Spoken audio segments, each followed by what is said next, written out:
அதான் அங்கே இந்த பெங்களூரில் ஒரு ஒரு வகுப்பு வைக்கணும் அப்படிங்கிறது, மக்களை சந்திக்கணும், நம்மளோட இருக்கிறவங்கள பார்க்கணும் அப்படிங்கிறது நமக்குள்ளே ஒன்று இருந்துச்சு. போன ஜனவரி டயத்தில் நம்ம வடலூரில் ஒரு வகுப்பு வைக்கிற மாதிரி ஒரு சூழல் வச்சோம். அப்போ இந்த பெங்களூரில் இருக்கிற இவங்க அந்த இடத்த நமக்கு கொடுத்தாங்க. இப்போ சீனிவாசன் அவங்க தான் அதை முன்னிருந்து எல்லாத்தையும் பண்ணி ஒரு நல்ல வடிவத்தில் ரொம்ப ஆத்மார்த்தமாக செஞ்சாங்க.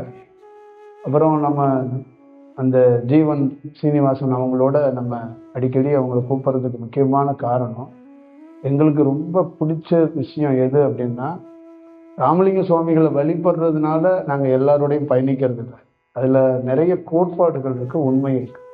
அங்கே உண்மையும் கோட்பாடுகளும் இருக்கணும். ஏற்றப்படுகிற எல்லா தீபமும் சரியான தீபம் அல்ல, கொளுத்தப்படுகிற கற்பூரம் எல்லாம் சரியான கற்பூரம் அல்ல, இங்கு வீசப்படுகிற காற்று எல்லாம் சரியான காற்று அல்ல. மிகச் சரியாக மிக நுட்பமாக ஆடுகிற நடராஜனுடைய நடனத்தை உள்முகமாக பார்க்க தெரிந்தவனுக்கு அதை பற்றி நன்கு தெரியும். கட்டுமரத்திலே பாய் விரிப்பதிலே ஒரு நுட்பம் இருக்கிறது. கட்டுமரத்தை ஒருவன் இயக்க தெரிந்தவன் கட்டுமரத்தை காற்றுடைய திசை தெரிந்து அதை கட்டி அதை இயக்க தெரியும். அதுபோல ராமலிங்க சுவாமிகளுடைய உண்மை தத்துவத்தை, உண்மை வடிவத்தை அறியலனாலும் அறியா குழந்தை போல் நாம் பயணித்தால் ராமலிங்க சுவாமிகள் நம் கையை பிடித்து ஒரு நல்வழியை காட்டுவார். வடலூர்ல எத்தனையோ சங்கங்கள், எத்தனையோ வடிவங்கள் இருக்கும்போது ராமலிங்க சுவாமிகள் தோற்றி வைத்த அந்த அணையா அடுப்பும் அந்த தர்மசாலை இடத்துல அங்கேதான் உணவளிக்க முடியும். ஜீவ சீனிவாசன் அவர்கள் நினைத்தா 500 பேருக்கு வெளியில வச்சு அவங்க பேர்லே ஒரு சங்கம் தொடங்கி உணவு கொடுக்கலாம். ஆனா அது இல்லாம ராமலிங்க சுவாமிகள் எங்கே சோடுகள் வைத்தாரோ, ராமலிங்க சுவாமிகள் எந்த பாதையை வகுத்து கொடுத்தாரோ, எந்த வெளிச்சத்தை காட்டி கொடுத்தாரோ அந்த வெளிச்சத்துக்குள்ளே இருப்பதுதான் உகந்தது என்று அவர் போனார், அவர் சென்றார், அவர் சென்று வருகிறார். அதனாலே அவரை நாம் அணுகுகிறோம், அவரை நாம் கூப்பிடுகிறோம். இதான் ரொம்ப முக்கியமானது. அப்ப சுவாமி எங்க தொடங்கி வைக்கிறாங்களோ, எங்க ஊற்று வருகிறதோ அந்த இடத்துலதான் வணங்கணும். காவேரிக்கு தலைக்காவேரி இங்க இருக்கு. அப்ப ஊற்று வருகிற இடத்தை வணங்க வேண்டும். காவேரியை எல்லா இடத்துலையும் வணங்குவது சரி, ஆனா தலைக்காவேரியில போய் வணங்குறது என்ன அப்படின்னா, மூலத்தை வணங்குவது, திருமூலனை வணங்குவது, சிதம்பரம் நடராஜரை வணங்குவது, தேவி பார்வதி உமையாளை வணங்குவதற்கு சமம். அது எல்லா சித்தர்களையும் தேவர்களையும் ஞானிகளையும் ஒரு இடத்தில் ஒன்றாக சேர்த்து ஒரு குவியலாக வணங்க வேண்டும் என்றால் தலையோட உச்சியை சொல்வார்கள், தலையை சொல்வார்கள். தலையை வணங்குவது ஆகாயத்தை வணங்குவது போல். அதுபோல தலை காவேரி என்பது அந்த மூலம் என்று சொல்வது, வெளிப்படுவது. உள்ளே ஜீவனை உள்ளே அடக்கி உள்ளே வைத்திருந்தால் அது என்ன செய்யும்? அந்த ஞானிக்கு பெருமை, அந்த ஞானிக்கு ஆனந்தம். அந்த ஞானி எல்லா செயலையும் அனுபவிக்கிறார், இறைவனை பார்க்கிறார், இறைவனோடு வாழ்கிறார், இறைவனோடு துதிக்கிறார், எல்லாம் செய்கிறார். ஆனால் ஒரு ஞானத்துக்குரியது என்ன என்றால், உள்ளே ஜீவனை ஒடுக்கி உள்ளே ஒரு இடத்தில் பிரதிஷ்டை செய்து நிலை நிறுத்தியா பத்தாது, அதை வெளியே தலைக்கு மேல் கொண்டு வர வேண்டும். அப்படி வெளியில கொண்டு வந்தால்தான் உலகம் நன்மை அடையும். அப்படி ஜீவனே உள்ளே அடக்கப்பட்டு உள்ளே பிரதிஷ்டை செய்யப்பட்டு இருந்த ஒரு இடத்திலிருந்து வெளியேறியப்பட்ட இடம்தான் காவேரி, தலைக்காவேரி. அப்ப வெளியில வந்தோன்னா கோடிக்கணக்கான ஜீவன்கள் அந்த தலைக்காவேரினால் வாழ்கிறது. அப்ப ஒரு ஞானியுடைய இடத்தில், ஒரு ஞானி விஷயத்தில் ஜீவ சமாதி அடைவது, ஜீவனை ஒடுக்குவது, ஜீவனை உள்ளே நிறுத்துவது என்பது முக்கியமல்ல. ஜீவனை தலைக்கு மேல் யாரும் ஒருவர் வெளியே கொண்டு வருகிறார்களோ அப்போ இந்த உலகம் நன்மை அடையும். இந்த உலகத்துக்கு தேவையான அனைத்து செயலும் கிடைக்கப்படும். அப்ப ஜீவன் வெளிப்பட்ட இடம், ஜீவன் வெளியிலே வருகிற இடம்தான் தலைக்காவேரி. அப்படியாப்பட்ட இந்த கர்நாடகா மாநிலத்துக்கு மட்டுமல்ல, இந்திய தேசத்துக்கே, இந்த உலகத்துக்கே உகந்த இடம் தலைக்காவேரி. உலகத்துக்கு மொழி சார்ந்து மக்கள் எப்படி எப்படியோ இருக்கிறீங்க, ஆனா உலகத்தில் பாருங்க எவ்வளவு பெரிய ஒரு சாதாரண ஒரு சின்ன இடத்தில் ஒரு ஊற்று வருகிறது. நான் பிரமித்து போனேன். அங்கு உயிரோடு உயிரோடு பெரும் அதிசயமிக்க ஞானிகள் வாழ்ந்து கொண்டிருக்கிறார்கள். அப்படியே நீங்கள்லாம் எப்படி தத்துருவமா இருக்கிறீங்களோ அது மாதிரி தலைக்காவிரியில தத்துருவமாக ஞானிகள் அப்படியே இருக்கிறாங்க, அப்படியே இருக்கிறாங்க, சாட்சாசமா இருக்கிறாங்க. அப்ப ஒரு ஜீவன் வெளிப்பட்டோன்னே எத்தனை கோடி தாவரங்கள், காவேரி நீரால எத்தனை கோடி தாவரங்கள். ஒரு முகத்துக்கு விவசாயத்துக்கு தஞ்சை மண்ணிலே லட்சக்கணக்கான நெல்கள் அறுவடை செய்யப்படுகிறது. அந்த ஒவ்வொரு பயிரும் உயிர்.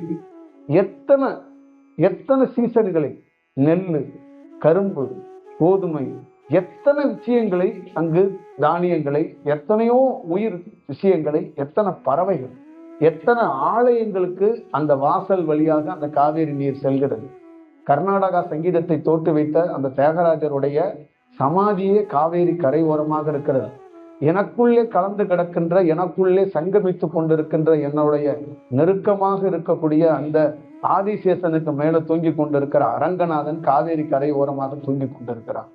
எத்தனை ஞானிகள், அகத்தியரிலே ஆரம்பித்து எத்தனையோ ஞானிகள் அந்த காவேரி கரையில், எத்தனை ஜீவன்கள், எத்தனை பசு மாடுகள், எத்தனை குருவிகள், எத்தனை பறவைகள். கர்நாடகா ஸ்டேட்ல இருக்கிற இந்த துறையில இருக்கிற அமைச்சருக்கோ, இந்த நாட்டுடைய, இந்த ஸ்டேட்டுடைய இருக்கிற முதலமைச்சருக்கு தெரியாது, இந்த காவேரிக்குள்ளே லட்சக்கணக்கான கோடிக்கணக்கான உயிர் துளிகள், ஜீவன்கள் ஒளிந்து கிடக்கின்றன. பெரிய பெரிய விஷயம் இது. ஒரு சாதாரண விஷயம் கிடையாது. கர்நாடகா மாநிலத்தையே நீங்க எல்லாம் வணங்கணும். ஒரு ஒரு இந்த மண்ணையே வணங்கணும். இந்த மண்ணுக்குள்ள அவ்வளவு பெரிய ஒரு உயிர், ஒரு உண்மை இருக்கு. எல்லாம் நீங்க எல்லாம் இங்க வாழ்றதுக்கு என்ன பாக்கியம் செய்தீங்க? எந்த பிறப்பில் செய்த பாக்கியமோ தெரியல. உங்களுக்கு எல்லாம் ஞானம் வேண்டாம். இந்த மண்ணில் வாழ்ந்ததே, இந்த மண்ணில் இருப்பதே உங்களுக்கு எல்லாம் பெரும். இதை தாண்டி வேற என்ன இருக்கும்? சொல்லுவாங்கல்ல, உலகத்தில் மனிதன் இருப்பிடத்தில் இன்னொரு மனிதன் வாழ்வது பெருமை அல்ல, ஆனால் ஒரு ஞானி இருக்கிற இடத்துல ஒரு மனிதன் வாழ்றதுதான் பெருமை. இது சாதாரண விஷயம் கிடையாது. ஒரு பக்கம் நாகத்தாலே ஆட்சி செய்யக்கூடிய, நாகத்தாலே இந்த உலகத்துக்கு நல்ல தத்துவங்களை கொடுக்கிற மூகாம்பிகை, சிங்கேரி மாதிரி ஒரு இடம்.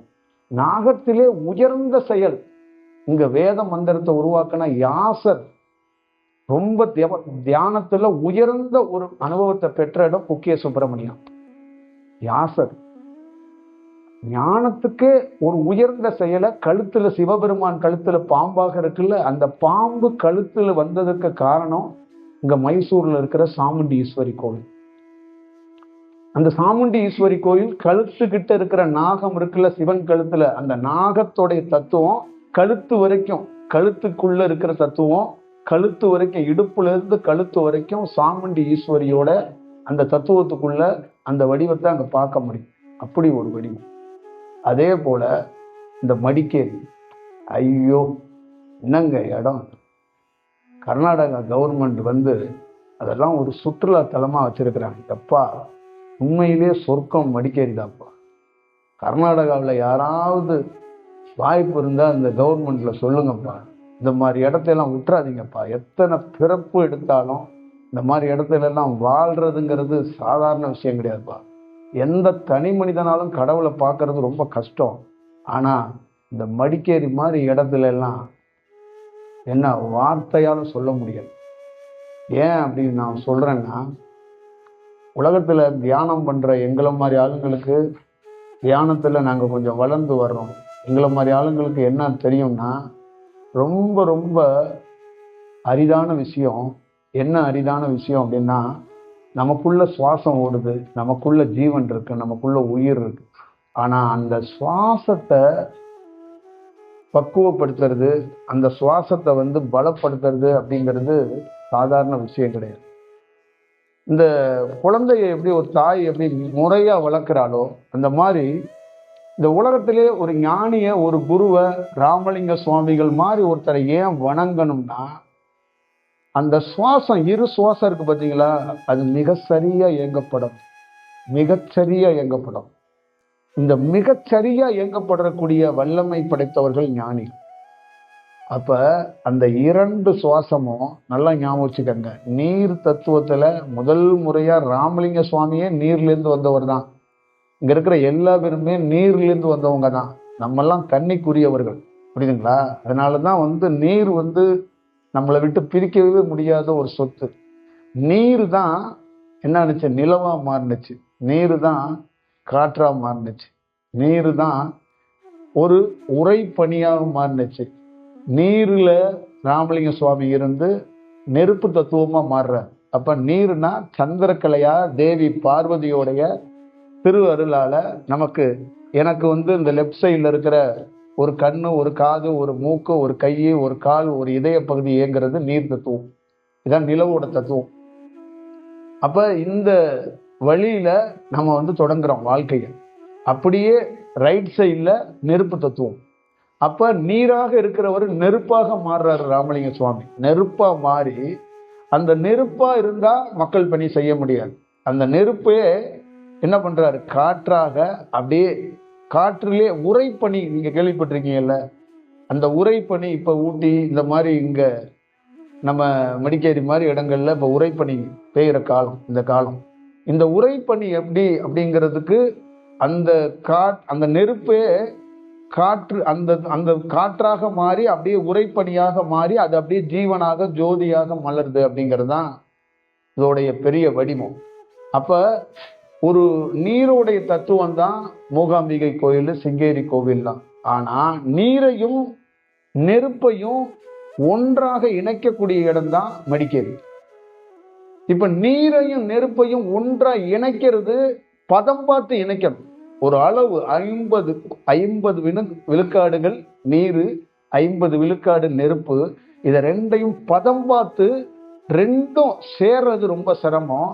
அதை பல வடிவத்துக்குள்ள சேர்க்கப்படும். அப்ப நீராவி தத்துவத்துல பல நாள் அந்த நீர்களை ஆவியாக ஆக்கப்பட்ட அதனாலதான் பெண்ணை பார்க்குற எல்லா பெண்ணையும் பாரு, ஆணை பாரு, ஆணுக்குள்ள நாத விந்துங்கிறத ஒரு சளி மாதிரி ஒரு விஷயத்த பார்க்க முடியும். ஆனா பெண்ணுக்கு நாத விந்த பார்க்க முடியாது. அது நீராவி தத்துவத்துல கரைஞ்சு போயிடும். பெண்ணுக்குள்ள இருக்கிற ஸ்ரோனிதத்தை இந்த மாதிரி லிக்விடு மாதிரி அது பார்க்கும்போது அது கரைஞ்சிரும். எப்பயாவது ரேரா தான் ஒரு பெண்ணுகிட்ட இருந்து ஒரு விஷயம் அது வெளிப்படும். ஆனா அது மறைப்பொருளா இருக்கும். அப்ப பெண்ணோட தத்துவம் எப்படின்னா, சூரியன் நீராவி தத்துவத்துல கரையறது இல்லை, நிலவு கரையும். நிலவு வளரும், தேயும், முழுசா நிற்கும், அப்புறம் கரையும். அதோடைய மெயின் வடிவம் தியானத்துக்குள்ள இருக்கு. தியானத்துக்குள்ள ஒரு ஞானியா மலரணும்னா இந்த சூரியன் சந்திரன்லாம் சும்மா நமக்காக நம்ம ஒரு வெளிச்சத்தை கொடுக்குற இதை இயற்கையா தோன்றியிருக்குன்னு நினைச்சுக்காதீங்க. அந்த சூரியன் சந்திரன் மாதிரி தான் நம்மளுடைய உடல் இருக்கு, நம்மளுடைய சுவாசம் இருக்கு, நம்மளுடைய செயல்பாடுகள் இருக்கு. அப்ப அந்த நீரையும் நெருப்பையும் நீராவி தத்துவத்துக்குள்ள வச்சுட்டு அதற்கப்புறம் அந்த நீர்ல பதமா ஒரு சில்னஸ் தன்மையில ஒரு நீரையே ஐஸா மாத்துறது. நெருப்பும் நீரும் சேர்ந்து ஐஸாக மாறி ஐஸ் கட்டியா மாறிடுது. இதான் நம்ம காஷ்மீர்ல இருக்கிற ஒரு பனிலிங்கம் இருக்கு பாருங்க. பனிலிங்கத்தோட தத்துவமும் பனிலிங்கத்தோட வழிபாடும் மார்கழியை நம்ம வணங்குறதுக்கு முக்கியமான காரணம், பனியாக ஐஸாக இறைவன் காட்சி கொடுக்கிறார். அப்ப பனி ஐஸுங்கிறது என்னன்னா முழுமையின் என்ற பொருள். இந்த மார்கழி மாதத்தை நம்ம ஏன் இப்படி வணங்குறோம்? இந்த மார்கழி மாதத்துக்குள்ள என்ன விசேஷம் இருக்குன்னா, மார்கழி என்றால் முழுமை என்று பொருள். முழுமையா நீரா இருக்கிறது ஒரு தத்துவத்தில் இருக்கிறது, ஒரு வடிவத்தில் இருக்கிறது நீர் என்பது. நெருப்பும் நீரும் சேர்ந்து இருப்பது அர்த்தநாதி தத்துவத்தில் இருக்கிறது. இந்த நெருப்பும் நீரும் ஐஸா மாறுறது முழு வடிவம். அதுதான் இருக்கிறதுலே முழு வடிவமும் முழு செயலும். அதனாலதான் ஞானிகள் எங்க இருந்தாலும் நீங்க பாத்தீங்கன்னா பனிப்பொழிவு இருக்கும். அவங்க இடத்துல கால் வைக்க முடியாது, அவ்வளவு சில்னஸா இருக்கும். கைலை மலையில நீங்க எப்ப போனாலும் அந்த பனிப்பொழிவு பொழிஞ்சுக்கிட்டே இருக்கும், அந்த ஐஸா இருக்கும். எங்க நீங்க ஞானிகள் தோன்றி இருக்கிற இடம் போட்டீங்கன்னா ஒரு மரமோ ஒரு அருவி கொட்டிக்கிட்டு இருக்கும். ஆனா அந்த இடம் பாத்தீங்கன்னா அவ்வளோ ஒரு சில்னஸ் இருக்கும், அப்படியே தன்னை அப்படியே ஊடுருவிடும். அதுக்கு காரணம் இந்த 2 வடிவம் தான். இந்த 2 வடிவத்தையும் நுட்பமா அந்த ஐஸா மாறுற இடம் தான் மடிக்கேரி. மடிக்கேரியில இந்த இராணுவத்துக்கு உயர்ந்த செயல் அப்படின்னா, இராணுவம் காவல்துறையெல்லாம் உயர்ந்து இந்த நாட்டிலேயோ உலகத்திலேயோ செயல்படுதுன்னா அதுக்கு முக்கியமான காரணம் ஆதிசேஷன் பதஞ்சலி தான். இந்த காவல்துறையில் இருக்கிற உடை, காவல்துறைக்கு நமக்கும் நிறைய தொடர்பு உண்டு. நிறைய காவல்துறையை சார்ந்தவங்க நம்ம திருவண்ணாமலையில 8 நாள் உணவு திருவிழா நடந்த போது கூட ஆயிரக்கணக்கான காவல்துறை தான் நம்ம இடத்துல உணவு எடுத்துக்கிட்டாங்க. அது எப்படின்னா, ஒரு சரணாலயத்துல பறவைகள் எப்படி வருமோ அதே மாதிரி காவல்துறைக்கும் பதஞ்சலிக்கும் தொடர்பு உண்டு. நிறைய பேருக்கு தெரியாது. காவல்துறையில இருக்கிற உயர்ந்த அதிகாரிகள் அவங்க அந்த சட்டத்தையோ அந்த செயல்பாடுகளையோ கொஞ்சம் அப்படி இப்படி அவங்க வேற மாதிரி இருக்கிறாங்க. ஆனா காவல்துறை உருவானதே ஞானத்திலிருந்து தான் உருவானது. நிறைய பேருக்கு தெரியாது. இராணுவம் உருவானதும் இந்த ஞானத்திலிருந்து தான் உருவானது. அதனாலதான் மடிக்கேரியில இந்த இராணுவம் சம்பந்தமாக ஒவ்வொரு வீட்டுல ஒரு வீட்டுக்கு ஒருத்தர் அங்க இருக்கிறாங்க. அப்ப அந்த ஏர்போர்ட் சம்பந்தமா அங்க அப்ப அந்த வீரம் அந்த செயல்பாடுகளை தோற்றி வைத்தது இந்த ஞானத்துக்குரிய செயல்தான். அப்ப அந்த ஊர்ல அவங்களுக்கு அந்த மண்ணை பற்றி அந்த வடிவத்தை பற்றி அவங்களுக்கு தெரியல. அங்க இருக்கிற பொருட்களை மிளகையோ ஜீரகத்தையோ அங்க இருக்கிற விளைகிற பொருட்களை காசாக்கிறதுக்கு பாக்குறாங்க. இருக்கிற கட்டடத்தை இன்னும் கொஞ்சம் வலிமைப்படுத்தி அதை ஒரு அறையாக்கி அதையும் காசாக்க ட்ரை பண்றாங்க. ஆனா அங்க கடவுள் வாழ்றான்ப்பா. கடவுளுடைய காலடியில தான் நீயே இருக்கிற. உன் வீட்டுக்கு பின்னாடி உன் வீட்டுக்கு முன்னாடி இறைவனுடைய அலைவரிசை கூட்டிக்கிட்டு இருக்கு மடிக்கேரியில். ஆனா அங்க இருக்கிற மக்களுக்கு அதை ஒரு சுற்றுலா தலமா அதை ஒரு வியாபாரமா பாக்குறான். அந்த இடத்துக்குள்ள உலகம் முழுக்க என் போன்ற ஆளுங்க சுத்தப்பட்டு ஞானியாக தியானத்துல பல்வேறுபட்ட இமாச்சல்ல தொடங்கி மேற்கு தொடர்ச்சி மலையில தொடங்கி மலேசியாவில் இருக்கிற அங்க நம்ம அந்த ஒரு குகை இருக்க அந்த முக்கியமான ஒரு அந்த முருகனுடைய அந்த 10 மலையில அந்த குகையா இருக்கட்டும், அங்க இருக்கிற ஒரு நாகமலையா இருக்கட்டும், இந்த மாதிரி எங்கெங்கயோ இடங்கள்ல நாங்கெல்லாம் சுத்தப்பட்டாலும் ஒரு ஒரு மனிதனுக்கு எங்க போய் தன்னுடைய காற்றை நிலை நிறுத்தணும், எங்க போய் ஞானம் அடையணும்னு அவனுக்கே தெரியாது. அவனுக்குள்ள நல்ல பிரகடனப்படுத்தப்பட்ட ஞானமோ தெய்வீக வார்த்தையோ தெய்வீக செயலோ தெய்வீக வழிபாடுகளோ தெய்வீகத்துடைய நடமாற்றமோ ஒளியோடைய பிரகாகமோ எல்லாம் இருக்கும். ஆனா அதை முழுமைப்படுத்துறதுக்கு சில காலங்கள் பிடிச்சிடும். காற்றை வசப்படுத்துறது, அதாவது வாசியை வசப்படுத்துறது, காற்றை வசப்படுத்துறது, ரெண்டையும் ஒருங்கிணைத்து கொண்டு போறது ரொம்ப கடினம். இப்படி என்னன்னு கேட்டீங்கன்னா, தியானத்துல எங்களை மாதிரி ஆளுங்களுக்கு என்ன ப்ராப்ளம் இருக்குன்னா, ஒரு குழந்தை முதல் முறையாக ஒரு ஆண் பெண்ணு சேரும் போது அந்த கரு உருவாகும் போது 60 நாள் 40 நாள்ல உருவாயிருச்சுன்னா அதுக்கப்புறம் உடல் உறவு வச்சுக்க கூடாது, காத்திருக்கும். ஒரு 90 நாள் வரைக்கும், ஒரு 120 நாள் வரைக்கும் எந்த இதுவும் செய்யாம அந்த கரு கலையாம பார்த்துக்கும். அது ரொம்ப முக்கியம். அதே போலதான் சந்திரன் மட்டும் தாக்கம் ஒரு இடத்துக்குள்ள இருந்துகிட்டே இருக்கும், ஒரு உடல்ல இருக்கும். தியானம் பண்ற எல்லாருக்குள்ளேயும் சரி, சந்திரனுடைய தாக்கம் அதிகமா இருந்துகிட்டே இருந்தா கரு கலைஞ்சிரும். இந்த கரு எப்பயுமே என்னன்னா, சந்திரன் நீரா ஓடிக்கிட்டே இருக்கக்கூடாது. நீரா ஓடுனா நாத விந்து மாறி ஆயிரும். ஆனா நாத விந்த நமச்சிவாயமா மாற்றணும்னா அந்த நீரை ஐசா மாறணும். அதான் ரொம்ப முக்கியம்.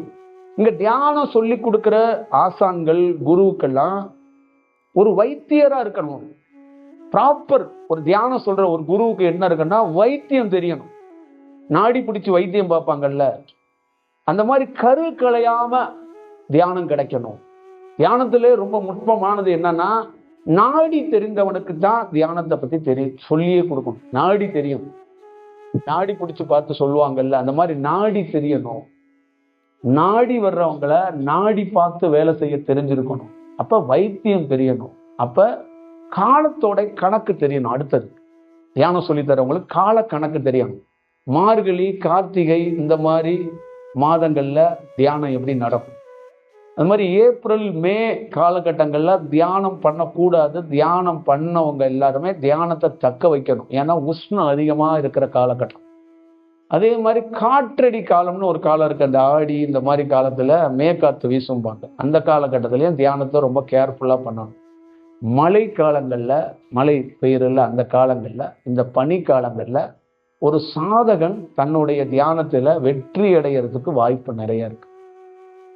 அப்ப பல நாள் போராடுறவனுக்கு அந்த உகந்ததாக வர்றதுக்கு காத்திருக்கும். அப்ப இந்த கருவை சந்திரன் ஆதிக்க செலுத்துவாங்க. சந்திரன் குண்டலினி சக்தி, சந்திரன் காளி, சந்திரன் தேவி.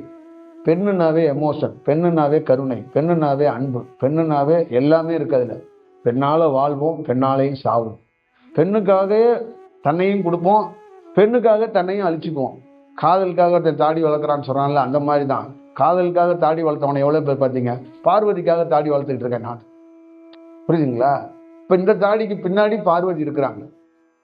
இப்போ நம்ம இங்கே உட்காந்துருக்கோம்னா பேஸ் யாரா அப்படின்னு கேட்டிங்கன்னா பார்வதி தான். எங்களுன்னு இல்லை, இந்த உலகத்தில் எவன் முதல் தியானத்தை தொடர்னாலும் பேஸ் யாரானா, குரு யாரானா பார்வதி தேவி தான்.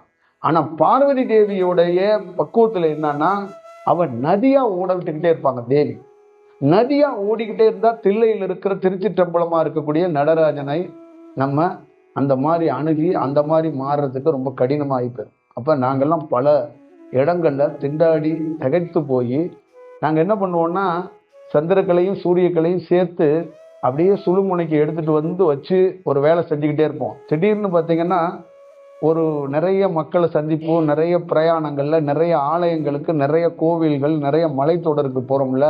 அங்க சந்திரனுடைய தாக்கம் அதிகமா இருக்கும்போது சூரியனுடைய நாடியே நின்றும். அப்ப சந்திரன் தாக்கம் வரும்போது அந்த கரு கலைக்கப்பட்டு நதியா ஓட ஆரம்பிச்சு. திருப்பி நாங்க என்ன பண்ணணும்? சக்தி இருக்கும், குண்டலினி சக்தியை பத்தி உங்களுக்கு தெரியும்ல, பார்வதி தேவியை பத்தி தெரியும்ல.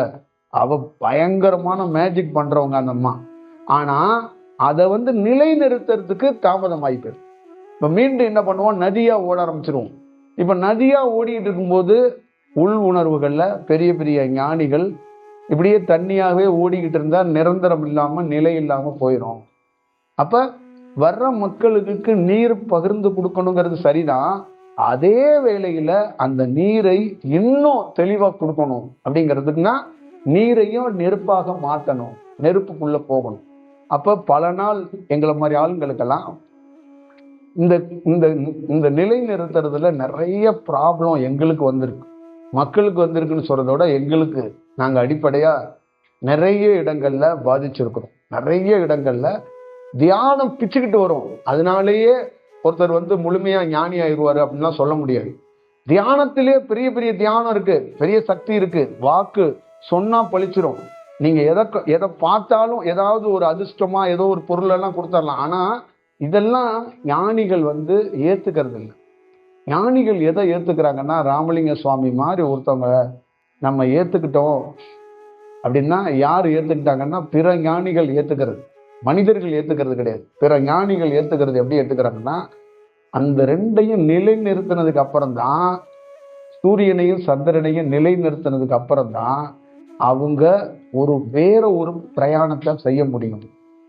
அப்ப என்ன ஆகும் அப்படின்னா, கோடிக்கணக்கான ஜீவன்களை உருவாக்க முடியும். ராமலிங்க சுவாமிகள் சந்திரனையும் சூரியனையும் இணைத்து ஒரு பேர் ஒளியாக மாறினதுக்கு அப்புறம் கிட்டத்தட்ட தமிழ்நாட்டுல மட்டுமே 1 கோடி மனிதர்கள் ராமலிங்க சுவாமிகளால வாழ்றாங்க. 1 கோடி பேர் தமிழ்நாடு மட்டும் சொல்றேன், வெறும் மனிதன். அப்ப எத்தனை தாவரங்கள், எத்தனை உயிர் ஜீவராசிகள், எத்தனை பேர். அப்ப எத்தனை கோடிக்கணக்கான பேர் அந்த அருள் பெரும் ஜோதியால எத்தனை கோடி ஜீவன்கள் வாழ்ந்து கொண்டே இருக்கு. அப்ப அந்த நிலை நிறுத்தலைன்னா அதை நிலை நிறுத்துறது எப்படி அப்படின்னு கேட்டீங்கன்னா, உள்ள நெற்றியில இரண்டையும் ஒன்றாக கொண்டு போய் ஒரு இடத்துல நிலை நிறுத்தணும். இதை ஏன் உங்ககிட்ட நான் சொல்றோம் அப்படின்னா, இது ஒரு பெரிய சமாச்சாரம். இதை எடுத்துட்டு ஏன் மக்கள்கிட்ட சொல்ல வர்றோம் அப்படின்னா, ஒரு ஞானி எப்படி செயல்படுறாங்கிறத முதல்ல நீங்க தெரிஞ்சுக்கணும்.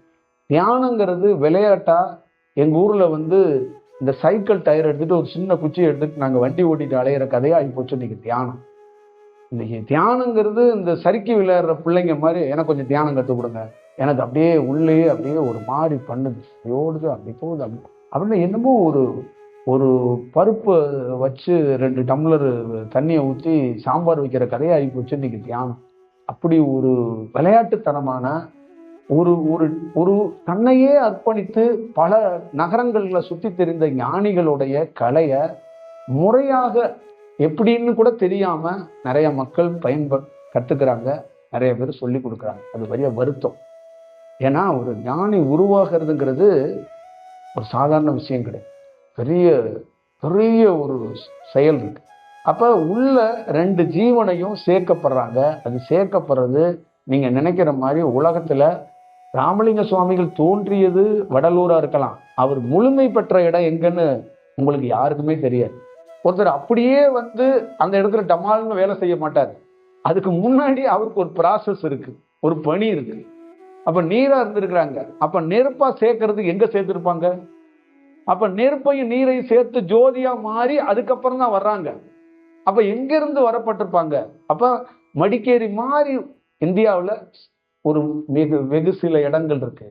அங்கதான் இந்த சந்திரனையும் சூரியனையும் சேர்க்க முடியும். இந்த சந்திரனையும் சூரியனையும் சேர்த்து அந்த ஐஸ் மலை போல மாற்றணும். அப்ப மாற்றும் போது ஜீவ சமாதின்னு நான் சொல்றோம்ல, அதே மாதிரி ஜீவனை, ரெண்டு ஜீவனையும், இந்த நெற்றியையும் இந்த பெடரியையும் ஒண்ணு சேர்க்கும் போது நடுநாடியாக மாறும். நடுநாடியாக நடுவுல சென்றா மாறும்போது ஜீவன் அங்கதான் இருக்கும். அப்ப அந்த ஜீவன்ல இருந்து, ரெண்டு ஜீவன்ல இருந்தும், ஐஸ்ல இருந்தும் நெருப்புல இருந்தும் அப்படியே ரெண்டும் ஐக்கியமானோன்னு ஒரு பிரபஞ்சத்துடைய ஒரு உஷ்ணமாக ஒரு சில்னஸும் ஒரு வெப்பமும் கலந்து இந்த உச்சி குழியில அப்படியே காற்று வெளியில வரும். அந்த காற்று இருக்கு பார்த்தீங்களா, அதுதான் பிரபஞ்சத்துடைய காற்று, அதுதான் ஜீவன் சொல்லக்கூடியது. அதுதான் பாடியை தாண்டி அவுட் ஆஃப் பாடி எக்ஸ்பீரியன்ஸ்ல வேலை செய்யறதுன்னு பேர். அப்ப உடலை தாண்டி ஒருத்தர் வேலை செய்யறாரு, உடலையே தாண்டிட்டாரு அப்படிங்கிறதுக்கு இதுதான் பொருள். அப்ப காவேரியில ஒரு இடத்துல ஒரு பகுதியில ஒரு அழுத்தம், ஒரு உயிர் துளிகள் கீழே உழுகுப்படுது, மண்ணுல பல நாள் கிடக்கு. அப்படியே ஒரு பெரிய சக்தியாக அது மாறுது, அது பிரளயமா மாறுது. இடுப்புல இருந்து வந்து ஒரு பெரிய வேலை மண்ணுக்குள்ள நடக்குது. அப்ப ஒரு நாள் தலைக்குள்ள போய் தலையில ரெண்டு ஜீவன்களும் ஒண்ணு சேர்ந்து அப்படி நிற்கும் போது, தலையோட உச்சியில வெளியில வரும்போது காற்று வரல, நீர் அப்படியே கசிஞ்சு வருது. அதான் அந்த காவேரி தலை காவிரியில ஊத்து. புரியுதுங்களா? நாதவிந்தோ ஸ்ரோனிதமோ தலை உச்சியிலிருந்து தான் நமக்கு வலியப்பட்டு நேரடியா இடுப்புக்கு வந்து நம்ம ஒரு குழந்தை, ஆண் குழந்தையோ பெண் குழந்தையோ பெற்றுக்கிறோம். அதே போலதான் ஒருத்தனுடைய ஒவ்வொரு மனிதனுடைய செயல்பாடுகள்ல காவேரியில இருக்கிற அந்த கரைகள்ல பாத்தீங்கன்னா தலையோட உச்சியிலிருந்து அப்படியே நீர் வழிகள், நீர் ஊற்று வெளியில வருது. அப்ப அதுல இருந்து நீர் ஊத்துல நீர் வரல, உயிர் வருது. அதான் ஜீவன். அந்த நீர்ல எத்தனை கோடி ஜீவன்கள் வாழுதுன்னு நீங்களே பார்த்து. தமிழ்நாட்டில் இருக்கிற நீர்வழித்துறை அமைச்சருக்கோ, கர்நாடகாவில் இருக்கிற நீர்வழித்துறை அமைச்சருக்கோ, இந்திய பாரம்பரியத்தில் இருக்கிற, தேசத்தில் இருக்கிற, டெல்லியில் இருக்கிற அந்த நீர் சம்பந்தமா இருக்கிற டிபார்ட்மெண்ட்டுக்கோ இதை பத்தி சுத்தமா தெரியாது. சுட்டுப்பட்டாலும் தெரியாது. அடிப்படை பேசிக் என்னன்னா, மார்பகத்தை தெரிஞ்சு ஒரு குழந்தை பால் குடிக்குதானா? இல்ல. மார்பகத்தை தெரியாத குழந்தை தான் தாயின்னு சொல்லிக்கிட்டே கிடக்கு. மார்பகம் தான் தாய்ங்கிறதே அதுக்கு தெரியாது. தாய் முகத்தை பார்க்க வேண்டிய, மார்பு தான் அவ தாயே. அந்த மாதிரி அந்த நீர் எப்படி உருவாகுது, நீரோட தன்மை என்ன, ஒரு தொல்லியல் துறை எப்படி நுட்பமா செயல்படுமோ அந்த மாதிரி கடவுள், ஞானிகள், சித்தர்கள், மதங்கள்னு பிரிக்காம ஒரு கிளியரா ஒரு பொதுப்படையா ஒரு அதிகாரியா இருக்கிறவங்க, ஒரு ஸ்டேட்ல பெரிய பொறுப்புல இருக்கிறவங்க எல்லாம் அது ரொம்ப நுட்பமா போய் செயல்படணும். அப்பதான் உலகத்துக்கு பொது காரியங்களை செய்ய முடியும். பொது காரியங்களை 10 ஏட்ட படிச்சுட்டு பொது காரியங்கள்ல ஈடுபட முடியாதுங்க. பொது காரியங்கள்ல செய்ய முடியாது. அப்ப தலையிலிருந்து அந்த நீர் அப்படியே கசிஞ்சு வெளியில வரும்போது அங்கிருந்து ஒரு தண்ணி நேரடியாக வந்து ஒரு ஆறாக ஃபார்ம் ஆகி வெளியில வருது. அப்ப பாத்துக்கோங்க, தலையிலிருந்து உருவாகிற நாத விந்து கீழே ஒரு மனிதனுக்குள்ள இருந்து இடுப்பு பகுதியும் முன்பகுதியும் இரண்டும் ஒராய்வுல அந்த நாத விந்து அங்க இருக்கு.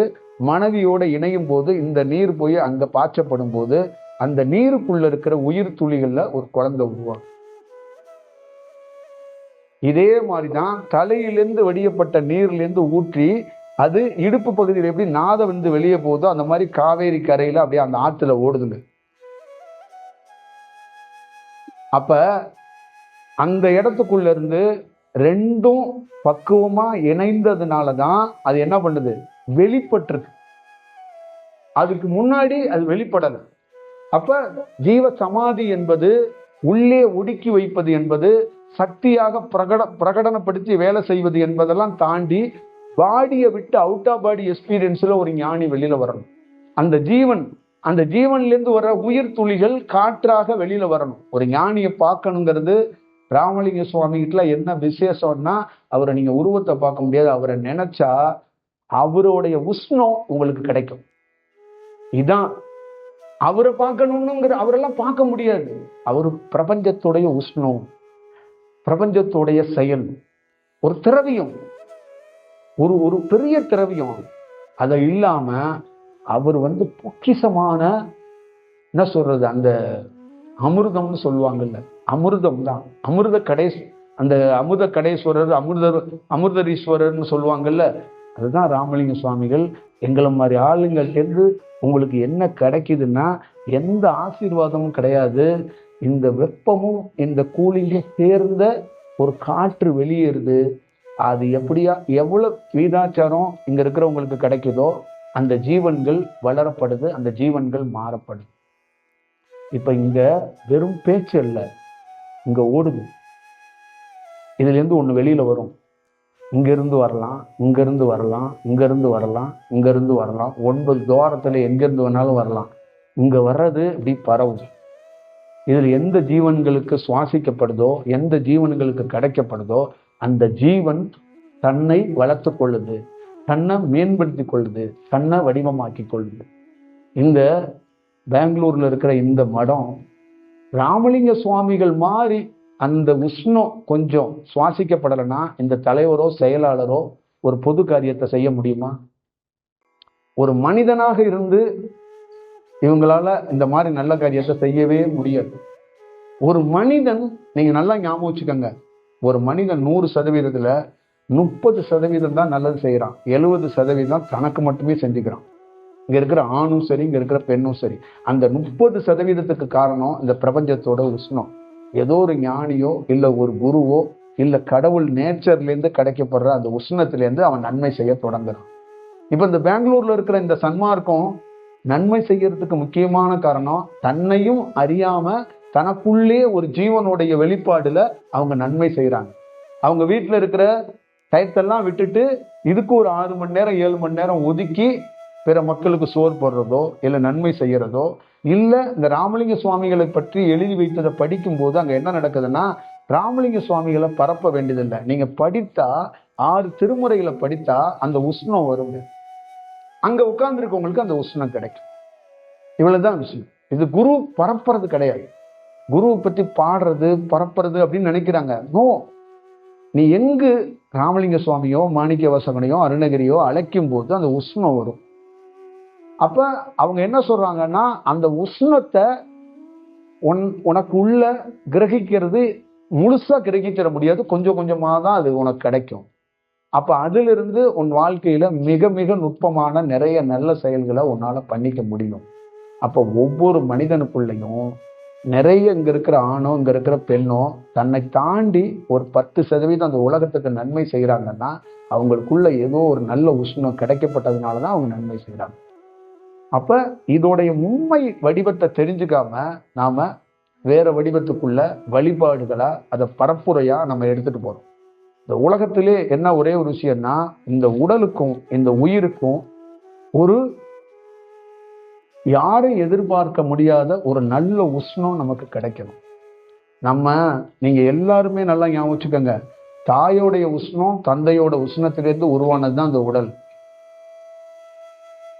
நமக்குள்ள இருக்கிற உயிர் பிரபஞ்சத்தோடைய உஷ்ணத்திலிருந்து உருவானது. நிறைய பேருக்கு தெரியாது. 2ஆ பிரிங்க. உங்க உடல் தாயோடைய வெப்பத்துல தந்தையோடைய வெப்பத்துல 2 பேரும் சேரும்போது 2 வெப்பமா தான் சேருவாங்க. 2 வெப்பம் சேரும்போது ஒரு உடல் ஃபார்மேஷன், ஒரு கரு உண்டாகி ஒரு உடல் கிடைக்கும். அதே போலதான் பிரபஞ்சத்துடைய அந்த வெப்ப அலைவரிசையிலிருந்து தான் நமக்குள்ள இருக்கிற அந்த ஜீவன் சொல்லக்கூடிய அந்த உயிர்னு சொல்லக்கூடிய நம் தந்தை வழியாக போனுச்சுல நாத விந்திலிருந்து அந்த உயிர், அந்த உயிர் நம்ம தலைப்பகுதிக்கு கிடைக்குது, தலையிலிருந்து கீழே வருதுங்கிறாங்க. அந்த தலைப்பகுதிக்கு கிடைத்ததுக்கு காரணம் இந்த உஷ்ணம் தான். இந்த உஷ்ணத்தோடைய காற்று நமக்குள்ள ஐக்கியமாகும் போது அந்த காற்றே அந்த நீராக மாறி அதுவே நாதவிந்தாக மாறி அதுதான் ஒரு உயிர் சக்தியாக மாறி கொடுக்குது. இதுதான் நாதவிந்து கலாபோ நமோ நமோன்னு அருணகிரி சொன்னதோ, இந்த நாத விந்தையே நமச்சிவாயமா அப்படிங்கிறதுக்கு சொன்னதோ, சிவன் சொத்து அப்படின்னு சொன்னதுக்கு இடமோ பொருளோ இல்லை, இந்த நாத விந்தை தான். அப்ப ஒவ்வொரு ஆணுக்குள்ளையும் ஒவ்வொரு பெண்ணுக்குள்ளையும் பிரபஞ்சத்துடைய உஷ்ணம் தான் உயிரா இருக்கு. உன்னுடைய தாயும் தகப்பனும் வணங்குறதுக்கு காரணம் அவனுடைய வழிகாட்டல தான் இந்த உடல் எடுத்தார். இந்த உடல் உனக்கு ஃபார்முலேஷனா உருவானதுக்கு காரணம் உன் தாய் தகப்பன். உன் உயிர் உருவானதுக்கு காரணம் இந்த வெட்டவெளி.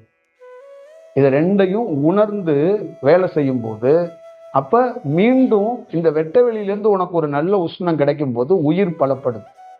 அப்ப உயிர் பலப்படும் போது உடல் பலப்படும். அப்ப இந்த உயிரும் இந்த உடலும் பலப்பட்டா உனக்கும் இந்த தேசத்துக்கு எவ்வளவு பெரிய நன்மை, எவ்வளவு பெரிய விஷயம்.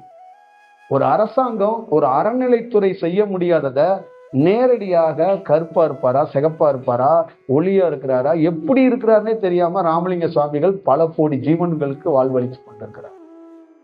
பல கோடி ஜீவன்களுக்கு ஒரு லைவ்ல பிரசன்ட்ல ஒரு அறநிலைத்துறையில 5 வருஷம் ஆட்சி பொறுப்புல எத்தனை கோடி வேணாலும் மக்களுக்கு நேரடியாக ஒண்ணு செய்யலாம். ஆனா நேரடி பிரசன்ஸ்ல பேசாம, ப்ரோக்ராம் சொல்லாம, எந்த வடிவமும் இல்லாம ஒரு மறைப்பொருளாக இருந்து ஒரு உஷ்ணம் எத்தனை வடிவத்தை நடத்துது பாரு, எத்தனை செயல்களை பண்ணுது பாரு. அப்ப ஒவ்வொரு தனி மனிதனுக்கும், இங்க இருக்கிற எந்த தனி மனிதனுக்குமே, இங்க இருக்கிற எல்லா கோயிலோ தாவரங்களோ நதிகளோ இங்க இருக்கிற எல்லாமே உன்னை பலப்படுத்தி கொள்றதுக்காக தான் பிரபஞ்சம் உருவாக்கி கொடுத்துருக்கு. இதுக்குள்ள மதமும் கிடையாது, இதுக்குள்ள கடவுளும் கிடையாது, இதுக்குள்ள வேற எந்த போதனையும் கிடையாது. ஒரு தனி நபர் ஆரோக்கியத்தோட பெருவாழ்வோட வளர்றதுக்கு பிரபஞ்சத்தோடைய உஷ்ணம் ரொம்ப தேவைப்படுது. அப்ப ராமலிங்க சுவாமி மாதிரி ஒருத்தர் என்ன இந்த உலகத்துக்கு சொல்ல நினைக்கிறாருன்னா, சைவ சித்தாந்தத்தை பரப்போது நீ நான்வெஜ்ஜுக்கு எதிராக நான் ஒரு ஆளு அப்படின்னு சொல்றது, அதே மாதிரி இறை தத்துவத்தை எடுத்துட்டு போறதுங்கிறதெல்லாம் கிடையாது. இந்த உலகத்துல பிறக்கப்பட்ட கறி வெட்டுறவன், கறியை திங்கிறவன் கூட என்னுடைய உஷ்ணம் கிடைச்சா அந்த கத்தியை கீழே போட்டுருவேன் அப்படிங்கிற. அப்ப என்னுடைய உஷ்ணம் கிடைக்கிறதுக்கு ஒரு வாய்ப்பை உருவாக்கு. நீ நல்வழி அட, நீ நல்ல இன்னும் உயர்ந்தவனா மாறு. உயர்ந்தவனா மாறுறதுதான் அந்த உலகத்துல பெரிய விஷயங்க, சாதாரண விஷயம் கிடையாது. ஒரு மொழி தெரியாது, என்னன்னே தெரியாது, நீங்க இந்த நிமிஷம் கூட ஓடுற நதியில குளிச்சு பாருங்க, உங்களை அறியாமையே ஒரு ஆனந்தம், உங்க உடலுக்கு ஒரு யாரோ ஏதோ ஒரு சந்தோஷம் கிடைச்ச மாதிரி இருக்கும். ஏன்னா நீர் என்பது உயிருங்க. நீங்க உங்க தகப்பனும் உங்க தாயெல்லாம் இறந்து போனவங்க எதுக்குள்ள போய் அடாப்ட் ஆவாங்கன்னா நீருக்குள்ளதான் அடாப்ட் ஆவாங்க.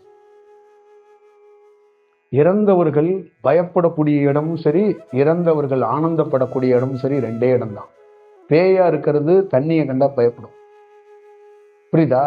அதே பேயா இருக்கிறவனுக்கு முத்தி அளிச்சிட்டோம்னா தண்ணிக்குள்ள போய் படுத்து தண்ணியோட கலந்துருவாங்க. எது தண்ணி எது உயிர்னே தெரியாது, புரியுதுங்களா?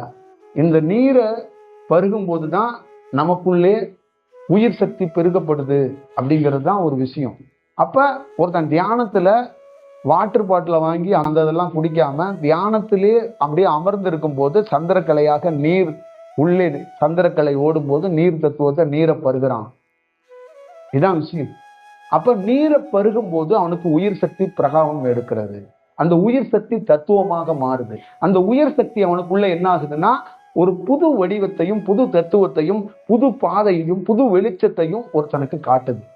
அந்த நீரிலிருந்து அந்த உயிர் சக்தியை அப்படியே ஆறு மாதிரி ஓடிக்கிட்டே இருந்தா ஓடி போய் நம்ம அரசாங்கத்துல இருக்கிற ப்ராப்ளம், மழை பெய்யும் போது விட்டுருவாங்க சேமிக்காம, எல்லாம் கடல்ல போய் கலந்துரும். அதுக்கப்புறம் கோடை காலத்துல தண்ணி இல்லைன்னு சண்டை போட்டுப்பாங்க.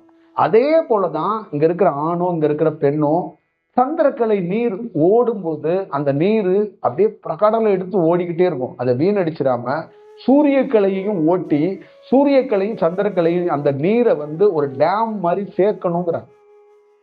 அதான் நிலை நிறுத்துதல். அப்ப உயிரை விரயம் பண்ணக்கூடாது, அப்ப நீரை விரயம் பண்ணக்கூடாது. அப்ப நீரை கரெக்டா பதப்படுத்தி, நீரை பதப்படுத்தணும்னா நெருப்பு வேணும். ஒரு பெண்ணை பதப்படுத்துறது பக்குவப்படுத்துறது, ஒரு பெண்ணுக்கு வாழ்வளிக்கிறது, ஒரு பெண்ணுக்கு மரியாதை கொடுக்கணும்னா ஒரு ஆண் தேவை. ஒரு ஆணை பதப்படுத்தி பக்குவப்படுத்தி இந்த உலகத்துல உயர்ந்தவனாக மாற்றணும்னா அதுக்கு ஒரு பெண் தேவை. இந்த பெண்ணும் ஆணும் ரெண்டும் சமமா இணையும் போது இந்த உலகம் செழிக்கும், இந்த உலகம் வாழும், இந்த உலகம் உயரமாக, இந்த உலகம் ஒரு பெரிய வடிவமாக மாறும். ஆண் இல்லாமல் பெண் இல்லை. ஒரு சன்னியாசிக்குள்ள ஒரு பெண் இருக்கிறார், ஒரு இல்லறத்தானுக்குள்ளேயும் ஒரு பெண் இருக்கு. அப்ப பெண் ஆண், காற்று, இந்த நீர், நிலை, நெருப்பு, இதெல்லாம் பஞ்சபூதங்கள்லாம் உயிர்லேருந்து உருவானது தான். அதனால ஒவ்வொரு தனி மனிதனும் தன்னுடைய உயிரை பலப்படுத்திக்கிட்டான்னா அவனுடைய வாழ்க்கை மேம்பட்டு போயிடும்.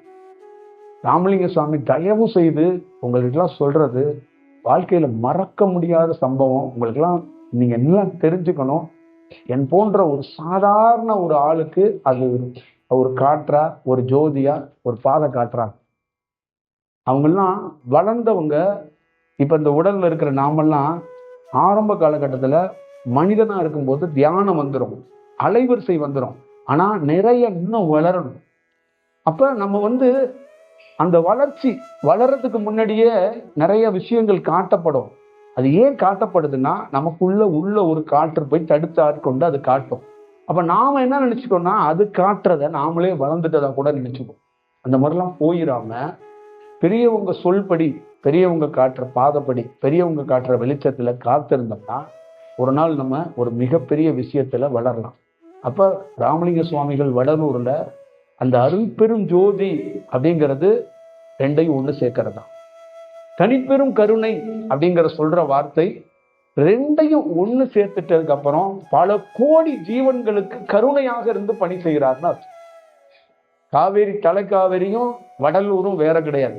இந்த உலகத்துக்கு வேணா வேற, எனக்கு தலைக்காவேரியும் ராமலிங்கம் தான், ராமலிங்க சுவாமிகள் தான். எனக்கு வடலூரும் ராமலிங்க சுவாமிகள். ஏன்னா சமம் எங்க இருக்கோ அது எல்லா ஞானிகளுடைய தத்துவத்துக்குள்ள இருக்கிற வடிவத்துக்குள்ள. அப்ப அவரு ஜீவகாருண்யம் அணையாடுப்பு. அப்ப இந்த ஜீவகாருண்யம் அப்படிங்கிறதுக்குள்ள உன்னுடைய ஜீவனை நீ நிலை நிறுத்தி அதை பார்த்துக்கணும். எப்பயுமே நல்லா ஞாபகம் வச்சுக்கோங்க, ஐஸ் உருகக்கூடாது. புரியுதுங்களா? ஐஸ் உருகி நீரா போயிடுச்சுன்னா என்ன ஆகும்? நெற்றியும் பெடரியும் பிரிஞ்சு வேலை செய்யுதுன்னு அர்த்தம். இந்த நெற்றியும் பெடரியும் பிரிஞ்சு வேலை செய்யக்கூடாது, சேர்ந்து வேலை செய்யும். இப்ப பெடரி சூரியன், நெற்றி சந்திரன். இவர் நிலவு. முருகன், பதஞ்சலி எல்லா வடிவத்துக்குள்ளையும் இந்த நெற்றிக்குள்ள பல்வேறுபட்ட வடிவத்துல இது இருக்கும். இப்ப இந்த நெற்றியும் இந்த பெடரியும் சேர்ந்து இருந்தா அங்கு ஒரு அமிர்தம் ஒரு கிடைச்சுக்கிட்டே இருக்கும். அங்க பல கோடி ஜீவன்கள் உருவாகும், பல கோடி ஜீவன்கள் வாழும். அப்ப இந்த ஜீவகாருண்யம் அப்படிங்கிறதோட தத்துவமும் அந்த ஜீவகாருண்யத்தோடைய மிகப்பெரிய தாற்பயமும் என்னன்னா, இணைக்கப்பட்டால் அதுதான் ஜீவகாருண்யம். அந்த இணைக்கப்பட்டோன்ன நீ என்ன பண்ணுவன்னா உன்னுடைய உஷ்ணத்திலிருந்து பல கோடி ஜீவன்களுக்கு நீ உதவுவ.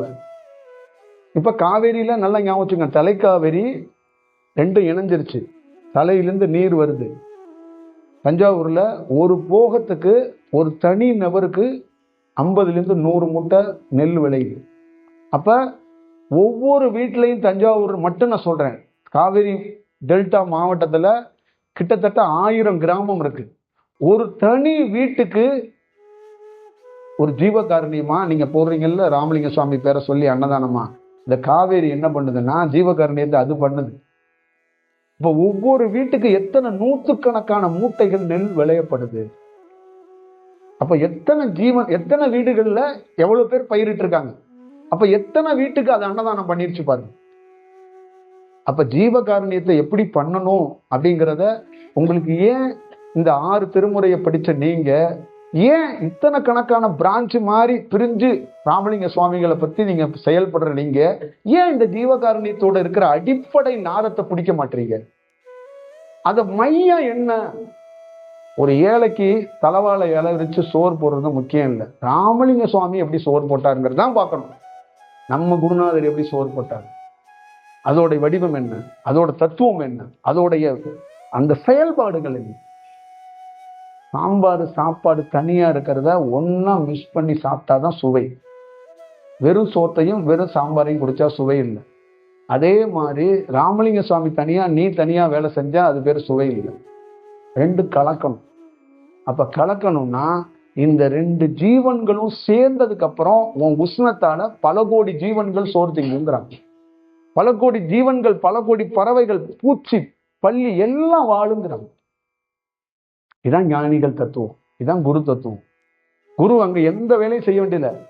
காவேரியில் இருக்கிற அந்த காவேரி, தலைக்காவேரி ஏதாவது சேர்ந்தது மட்டும்தான் அதோட வேலை. சேர்ந்து நீர் வடியுது, எத்தனை கோடி ஜீவன்கள் வாழுது நீங்களே சொல்லுங்க. அப்ப அது போய் வேலை செய்தா மேன்மூலா உட்காந்துருக்கு. அப்படியே ஒரு ஜீவன் வச்சுக்கோங்க, ஒரு ராமலிங்க சாமி அப்படியே உட்காந்துருக்காரு. அவர் தலையிலிருந்து காவேரியில அப்படியே நீர் வழிஞ்சு அப்படியே ஓடுது. எத்தனை கோடி ஜீவன். நீங்க தான் இங்க கர்நாடகாங்கிறீங்க, அங்க தமிழுங்கிறீங்க. ஆனா அது நடுவுல உட்கார்ந்து இந்த நீரை எவெல்லாம் பருகிறானோ எத்தனையோ ஜீவன்கள் வாழணும்னு வாழ்க்கையை கொடுத்துக்கிட்டு, இதுதான் ஜீவகாரம். அதே மாதிரி அந்த அணையா அடுப்பு என்பது இந்த சந்திரன், இந்த சூரியனை கரெக்டா ஒரு அடுப்பை பற்ற வச்சு, ஒரு பாத்திரத்தை வச்சு, தண்ணியை கொதிக்க வச்சு, சரியா அரிசியை களைஞ்சு அதுல போட்டு நல்ல பதத்தோட கரெக்டாக அந்த சாதத்தை வடிக்கணும் அப்படின்னு சொல்றாங்க. அந்த அணையா அடுப்புங்கிறது அதுதான் என்னன்னா, கரெக்டா இந்த நாதத்தை, இந்த சந்திரனையும் சூரியனையும் தீ மூட்டி, நல்லா ஞாபகம் வச்சுக்கோங்க, தீ மூட்டி பக்குவத்தோட 50% நீர் 50% நெருப்பு ரெண்டையும் ஒண்ணு சேர்த்து பச்சை தண்ணியை வச்சு, பச்சை தண்ணி வச்சு 4 விறக வச்சு தீ மூட்டுறோம். தண்ணி என்ன ஆகுது? சுடு தண்ணியா மாறுதா? அதுக்கப்புறம் என்ன பண்றோம்? நம்ம நாத விந்துல நடுவுல டாட் டாட்டா சின்ன சின்னதா இருக்கு பாருங்க, அதுதான் நீங்கள் ஆண் குழந்தையா பெண் குழந்தையா பிறந்திருக்கீங்க பாருங்க, அதுதான். அது எது? அரிசி. அரிசியை களையிறோமா? அரிசியை களைஞ்சு கொதிக்கிற நீர்ல போடுறோம். அப்ப போட்டு அது நல்லா கொதிக்க விடணும். அப்ப நாத விந்த கொதிக்க வைக்கணும். அப்ப நாத விந்த கொதிக்க வைக்கும் போது அது என்ன பண்ணும்? அது அப்படியே அரிசியா இருக்கிறது சோறா மாறும். அப்ப அந்த உயிர் என்ன ஆகும்? ஜீவனாக ஒளியாக பிரகாசிக்கும். அப்படியே மாறும். அத பதத்தோட வடிக்கணும். பதம் மாதிரி போயிடக்கூடாது, பதத்தோட வடிச்சு அப்ப அந்த அரிசியை எடுத்துட்டு சாப்பாட பிறருக்கு பரிமாறி, அப்ப உன்னுடைய உயிர் துளி என்ன ஆகும்? இந்த மாதிரி சாப்பாடு மாதிரி இந்த நாத விந்துகளை நீ செஞ்சுட்டன்னா நமச்சிவாயமா நீ மாறி. அப்ப உன்னை பார்த்தாலே உணவளிச்சதுதான். எங்களை மாதிரி ஆளை பார்த்தாலே விருந்துதான். அறுசுவை உணவு நீ சாப்பிட்ட மாதிரி தான். நீ உனக்கு இது வேணும் அது வேணுங்கிறதுல இல்ல, எதுவுமே தேவையில்லை, பிறவி பயனை அடைஞ்சதுதான். ஏன்னா ஒரு உயிர் சக்தியா இருக்கிற ஒரு செயலை பார்க்கறது ரொம்ப கடினம். அது ரொம்ப கடினம். அதுதான் எப்பயுமே சொல்றது. அப்ப அங்க அணையா அடுப்புங்கிறது என்ன அப்படிங்கிறத நீங்க பார்த்துக்கணும். அப்ப அணையா அடுப்போட தத்துவம் உள்ளுக்குள்ள எவ்வளவு பெரிய வடிவம் இருக்குங்கிறதையும் பார்த்துக்கணும். அப்ப ராமலிங்க சுவாமிகள் ஒரு ஞானத்துல தோன்றிக்கிட்டு பிச்சை எடுத்துட்டு அலைகிறவன், அங்க எங்கெங்கயோ சுத்திட்டு இருக்கிறவனுக்கெல்லாம் ஓடி வாங்க, நான் சாம்பார் வழியை வச்சுட்டு சோறை வச்சுட்டு சோறு போட்டுக்கிட்டு இருக்கேன், கருணை கருணை கருணை கருணை அன்பு எல்லாம் இல்லைங்க. எல்லாம் தாண்டி ஒண்ணு இருக்கு உள்ள. அவர் மேம்பட்ட சொல்லிட்டு போயிட்டாரு.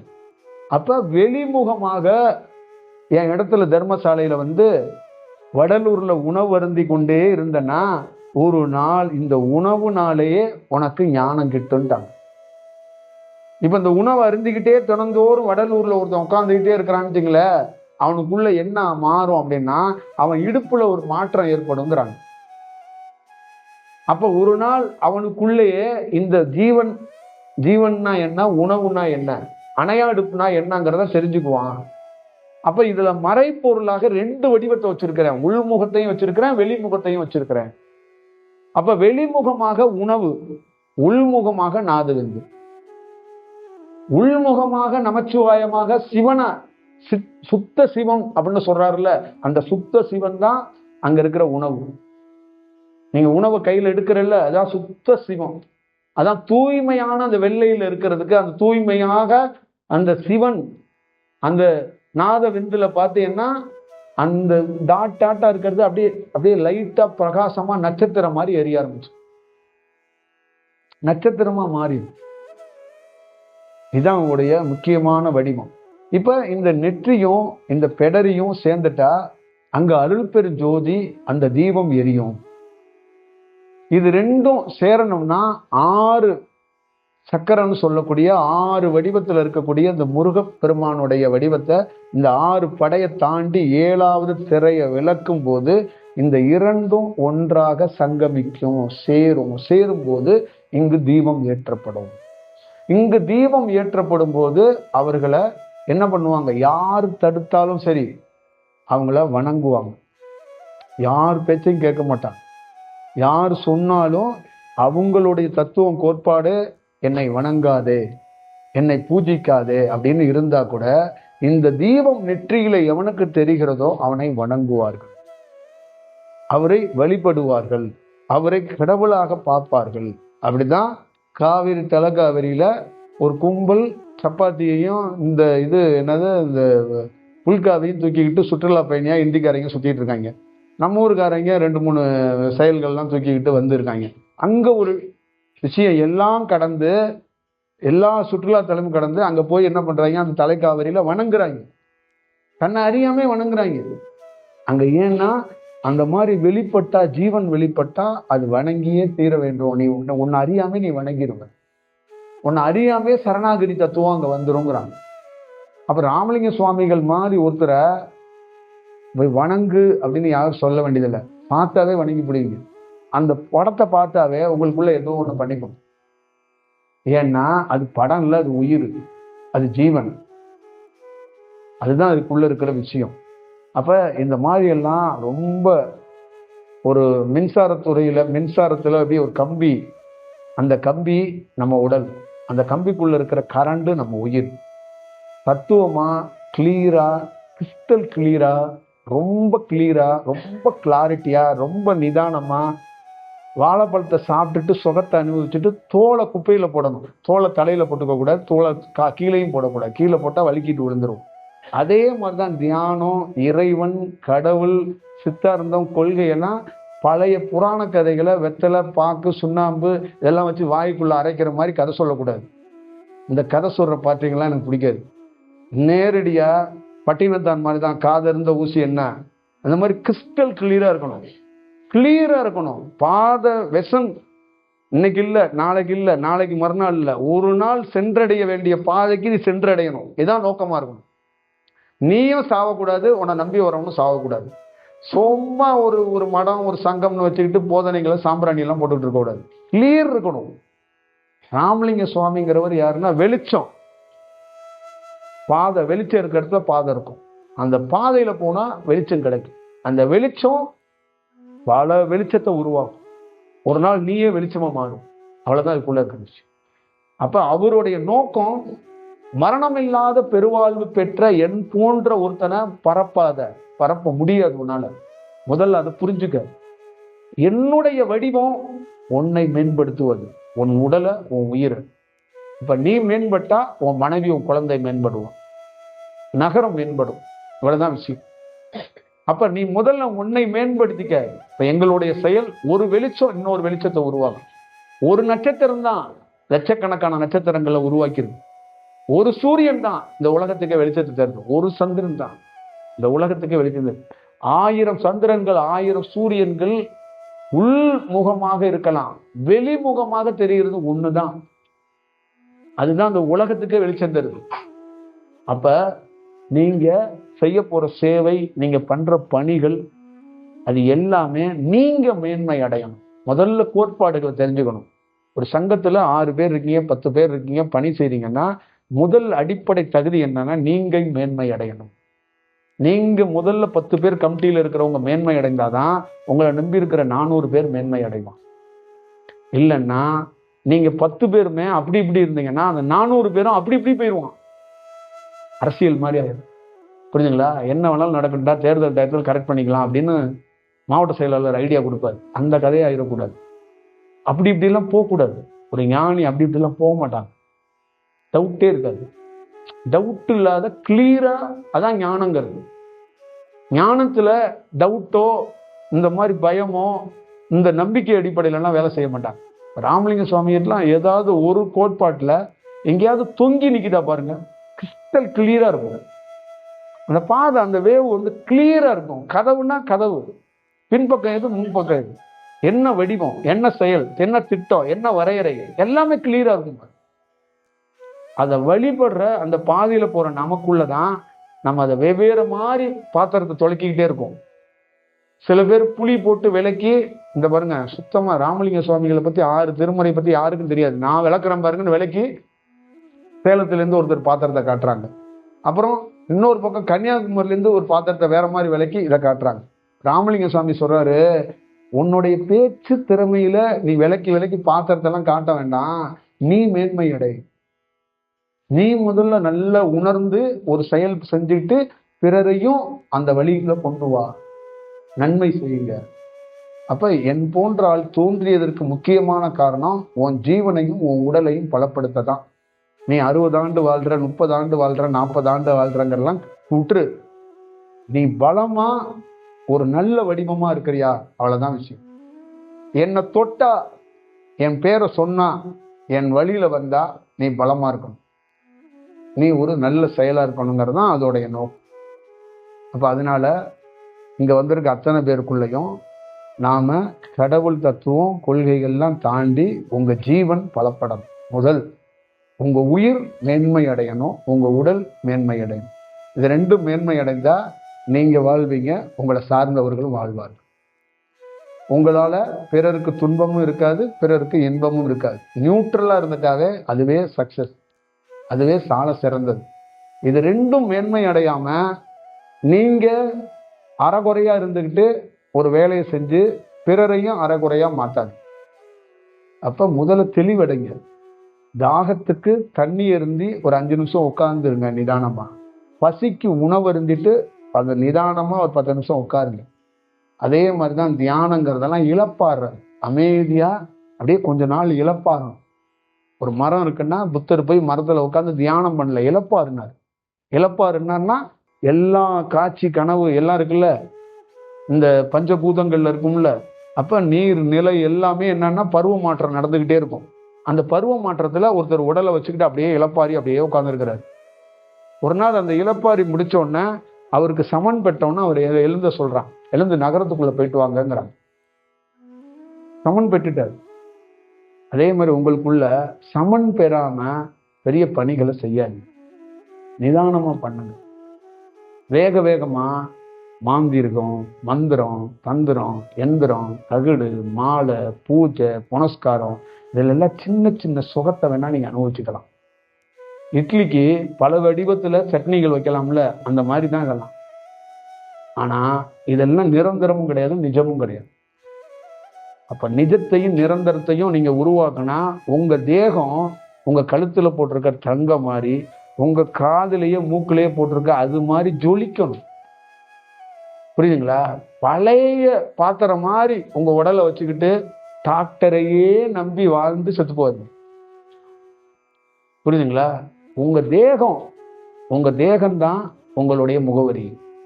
நீங்க யார் அப்படிங்கிறதுக்கு அட்ரஸ் எதுன்னா உங்க உடல் தான். அவரா தங்கம் போல இருப்பாரு பார்க்கறதுக்கு, அவர் தானே அப்படின்னு சொல்லணும். அதான் உங்க அடையாளம், உங்களுடைய அட்ரஸ், உங்களுடைய முகவரி, உங்க தேகம். நீங்க யார் அப்படின்னு வரலாறுன்னா உங்க உயிர். பா வந்தார்ப்பா, அதான் ராமலிங்க சுவாமிகள்லாம் வந்தார், சென்றாரான்னு கூட தெரியாது, வந்தார். எவ்வளவு பெரிய புரட்சி நடந்துகிட்டே இருக்கு. அந்த மாதிரி தான் நீங்க எல்லாம் அந்த பூமிக்கு வந்துட்டீங்க. எந்த ஊர்லயோ எந்த தெருவுலயோ பிறந்துட்டீங்க. ஆனா அதை ஒரு சிறப்பா மாத்துங்க. புள்ள பெற்றுக்கிறது, பிள்ளைய காலேஜில் படிக்க வைக்கிறது, ஸ்கூல்ல படிக்க வைக்கிறது, 3 வேளை சோறு திங்கிறது, ஜாக்கெட்டு சேலை எடுத்துக்கிறது, நகை எடுத்துக்கிறது, சைக்கிள் வாங்குறது, வண்டி வாங்குறது, கார் வாங்குறதுலாம் எல்லா மனிதனும் செய்யறான். இதெல்லாம் வேலையா? இதெல்லாம் ஒரு செயலா? வெள்ளை சோத்துக்கு புளிக்குழம்பு போட்டு சாப்பிட்றது, இதுல பெருமித்தம் வேற அதுல வேற பண்ணிக்கிட்டு கிடக்கிறது, இதெல்லாம் ஒரு செயலா?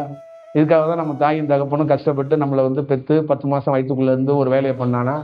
இதுக்காக தான் பிரபஞ்சம் கஷ்டப்பட்டு 2 உஷ்ணத்தை போராடி சேர்த்தானா? எங்களை மாதிரி தியானம் நல்லா பண்ணுங்க, அப்பதான் தெரியும் தியானத்தோட வலி. இந்த பிரபஞ்சத்தோடைய அந்த பிரபஞ்சம், நீங்க இங்க பெண்ணா இருக்கிற நிறைய பேரு இந்த கருப்ப இதுல குழந்தைய சுமக்கும் போது டெலிவரி டயத்துல வலி அவஸ்தைப்பட்டிருப்பீங்கல்ல, அந்த வலி எப்படி இருக்குல்ல, அதோட மோசமான வலி ஒரு ஞான வலி. ரொம்ப மோசமான செயலுங்க. நீங்க நினைக்கிற மாதிரி கிடையாது. சந்திரனையும் சூரியனையும் ஒண்ணு சேர்க்கறதுக்குள்ள ஒரு கோடிக்குள்ள வைக்கிறதுக்கு சமம். நீங்க நினைக்கிற மாதிரி இந்த டுபாக்கூர் சாமியாருங்கள் கடந்துட்டு குண்டலினி சக்தி நெற்றிக்கண்ணுன்னு பேசிட்டு கிடக்கிற மாதிரி எல்லாம் இந்த ஆச்சா பூச்சா வேலையெல்லாம் பாச்சா வேலையெல்லாம் கிடையாது. உண்மையான ஞானங்கிறது செத்து செத்து பொழைக்கிறது. ஆனா அது வரலாறு, அவ்வளவு பெரிய தெய்வீகமான செயல். அந்த மாதிரி ஒரு வடிவத்துக்குள்ள இருக்கக்கூடிய ஒரு செயலை நீங்க பயன்படுத்துங்க. நீங்க எல்லாம் நல்ல ஞாபகம் வச்சுக்கோங்க, உங்க தாய் தகப்பனால உங்க உடல் மட்டும்தான் கிடைச்சிச்சுங்க, உங்க உயிர் இந்த பிரபஞ்சத்தால கிடைச்சிச்சு. அதனாலதான் இயற்கையாகவே நேச்சராகவே கடவுள் தன்மை ஒவ்வொருத்தருக்குள்ளேயும் இருக்கு. ஒவ்வொருத்தருக்குள்ளேயும் இருக்கு. கடவுளே இல்லைன்னு சொல்றவன்ட்ட கூட ஒரு சக்தி இருக்குங்க, அது என்னன்னு தெரியலங்கன்ட்டு போவான். புரியுதுங்களா? ஏன்னா அந்த உயிர் அந்த மாதிரி இருக்கு. அதனால நீங்க தயவு செய்து இங்க உட்கார்ந்து இருக்க அத்தனை பேரும் நீங்க முதல்ல தயாராகுங்க. உங்களை தயாராகுங்க அப்படின்னா ஒரு பதப்படுத்துங்க, ஒரு பக்குவத்துக்கு, ஒரு தெளிவுக்கு வாங்க. தெளிவு இல்லாம ஒரு வேலையை செய்யாதீங்க. நீங்க வேகமா போய் வேகமா வேலை செஞ்சு உங்க ஒன்றும் பெரிய சாதனை எல்லாம் பண்ண போறது கிடையாது. இந்த பிரபஞ்சம் ரொம்ப பெருசுங்க, ரொம்ப பெருசு. கடவுள் ரொம்ப பெருசு, ஞானிகள் ரொம்ப பெருசு. கண்டுபிடிக்கிறதுக்குள்ள நம்ம 10 பிறப்படுத்தோம். அப்ப முதல்ல நமக்கு நிதானமும் கரெக்டான ஒரு ஒரு ஒரு விஷயம் வேணும். நான் எங்க ஆளுங்களுக்கெல்லாம் எல்லாரும் என்ன ஃபாலோ பண்றவங்கலாம் குதிரையா யானையா இருக்கிறது முக்கியம் இல்லை, விவேகமா இருக்கு. ஓடுறது ஆசீர்வாதம் பண்றதெல்லாம் இங்க முக்கியம் கிடையாது. முதல்ல நீ நிதானமா நின்னு, நீ கரெக்டா நின்னாதான் அடுத்த வேலையே பண்ண முடியும். அதுதான் ரொம்ப முக்கியம். இந்த நிதானம் தவறுனுச்சுன்னா எல்லாம் மாறிது. அப்ப நம்ம மாதிரி ஆளுங்க அங்க வர்றது, உங்களை மாதிரி ஆளுங்களை பார்த்துட்டு இப்படி கையை காட்டுறதோ, இல்லை ஆசீர்வாதம் பண்றதோ, இல்லை பிளெஸ்ஸிங் கொடுக்கறதோ, இல்லை ஒரு ஹீலிங் கொடுக்கறதோ, இதெல்லாம் தேவையில்லை. நல்ல தியானம், நல்ல ஞானம் பார்த்தா போதும். இந்த உஷ்ணம் அப்படியே பரவும். இப்ப கிடையாது. எழுதி வச்சுக்கோங்க, பாண்டு பத்திரம் இருந்தா இன்னும் 300 ஆண்டுகள் 400 ஆண்டு கழிச்சு இந்த பெங்களூர் சங்கத்துல நம்மள மாதிரி ஒருத்தர் வந்தோம்னு நம்மளுடைய புகைப்படமோ வரலாறோ இந்த இடத்துல இந்த மண்ணுல நிற்கும். ஒருத்தன் உயர்ந்த தியானம் பண்ணவன் வருவான், என்னை அவன் பேசுவான். எழுதி வச்சுக்கோங்க, என்ன அவன் தான் பேச முடியும். அவனுக்கு தான் தெரியும் என்ன யாருன்னு. உங்களுக்கு தெரியாது. எனக்குள்ள இருக்கிறவன் யார், எனக்குள்ள இருக்கிற காற்று என்னன்னு உங்களுக்கு தெரியாது. நான் சும்மா ஒரு வழிபோக்கன், சும்மா அப்படி ஒரு டயத்துல அப்படியே ஒன்று ஏதோ ஒரு கிளிக் ஆகி நம்ம சந்திச்சிட்டோம் அப்படிதான் இருப்போம். ஆனா முழுமையா ஒருத்தன் என்ன உணர்ந்த ஒருத்தன் பேசுவான். அது 300 ஆண்டுகள் ஆகலாம், 200 ஆண்டுகள் ஆகலாம். சொல்லுவான், யார் வந்தா, யார் அமர்ந்திருந்தாங்க. அன்னைக்கு இருக்கிற ஜனங்கள்லாம் அப்படியா அப்படிங்க அவங்க பார்ப்பாங்க. ஏன்னா ராமலிங்க சுவாமிகளை யாருமே நேரில் பார்த்தவங்க இல்லை. யார் இருக்கா? யாராவது பார்த்துருக்கீங்களா? கலந்துரையாடல் பண்ணியிருக்கீங்களா?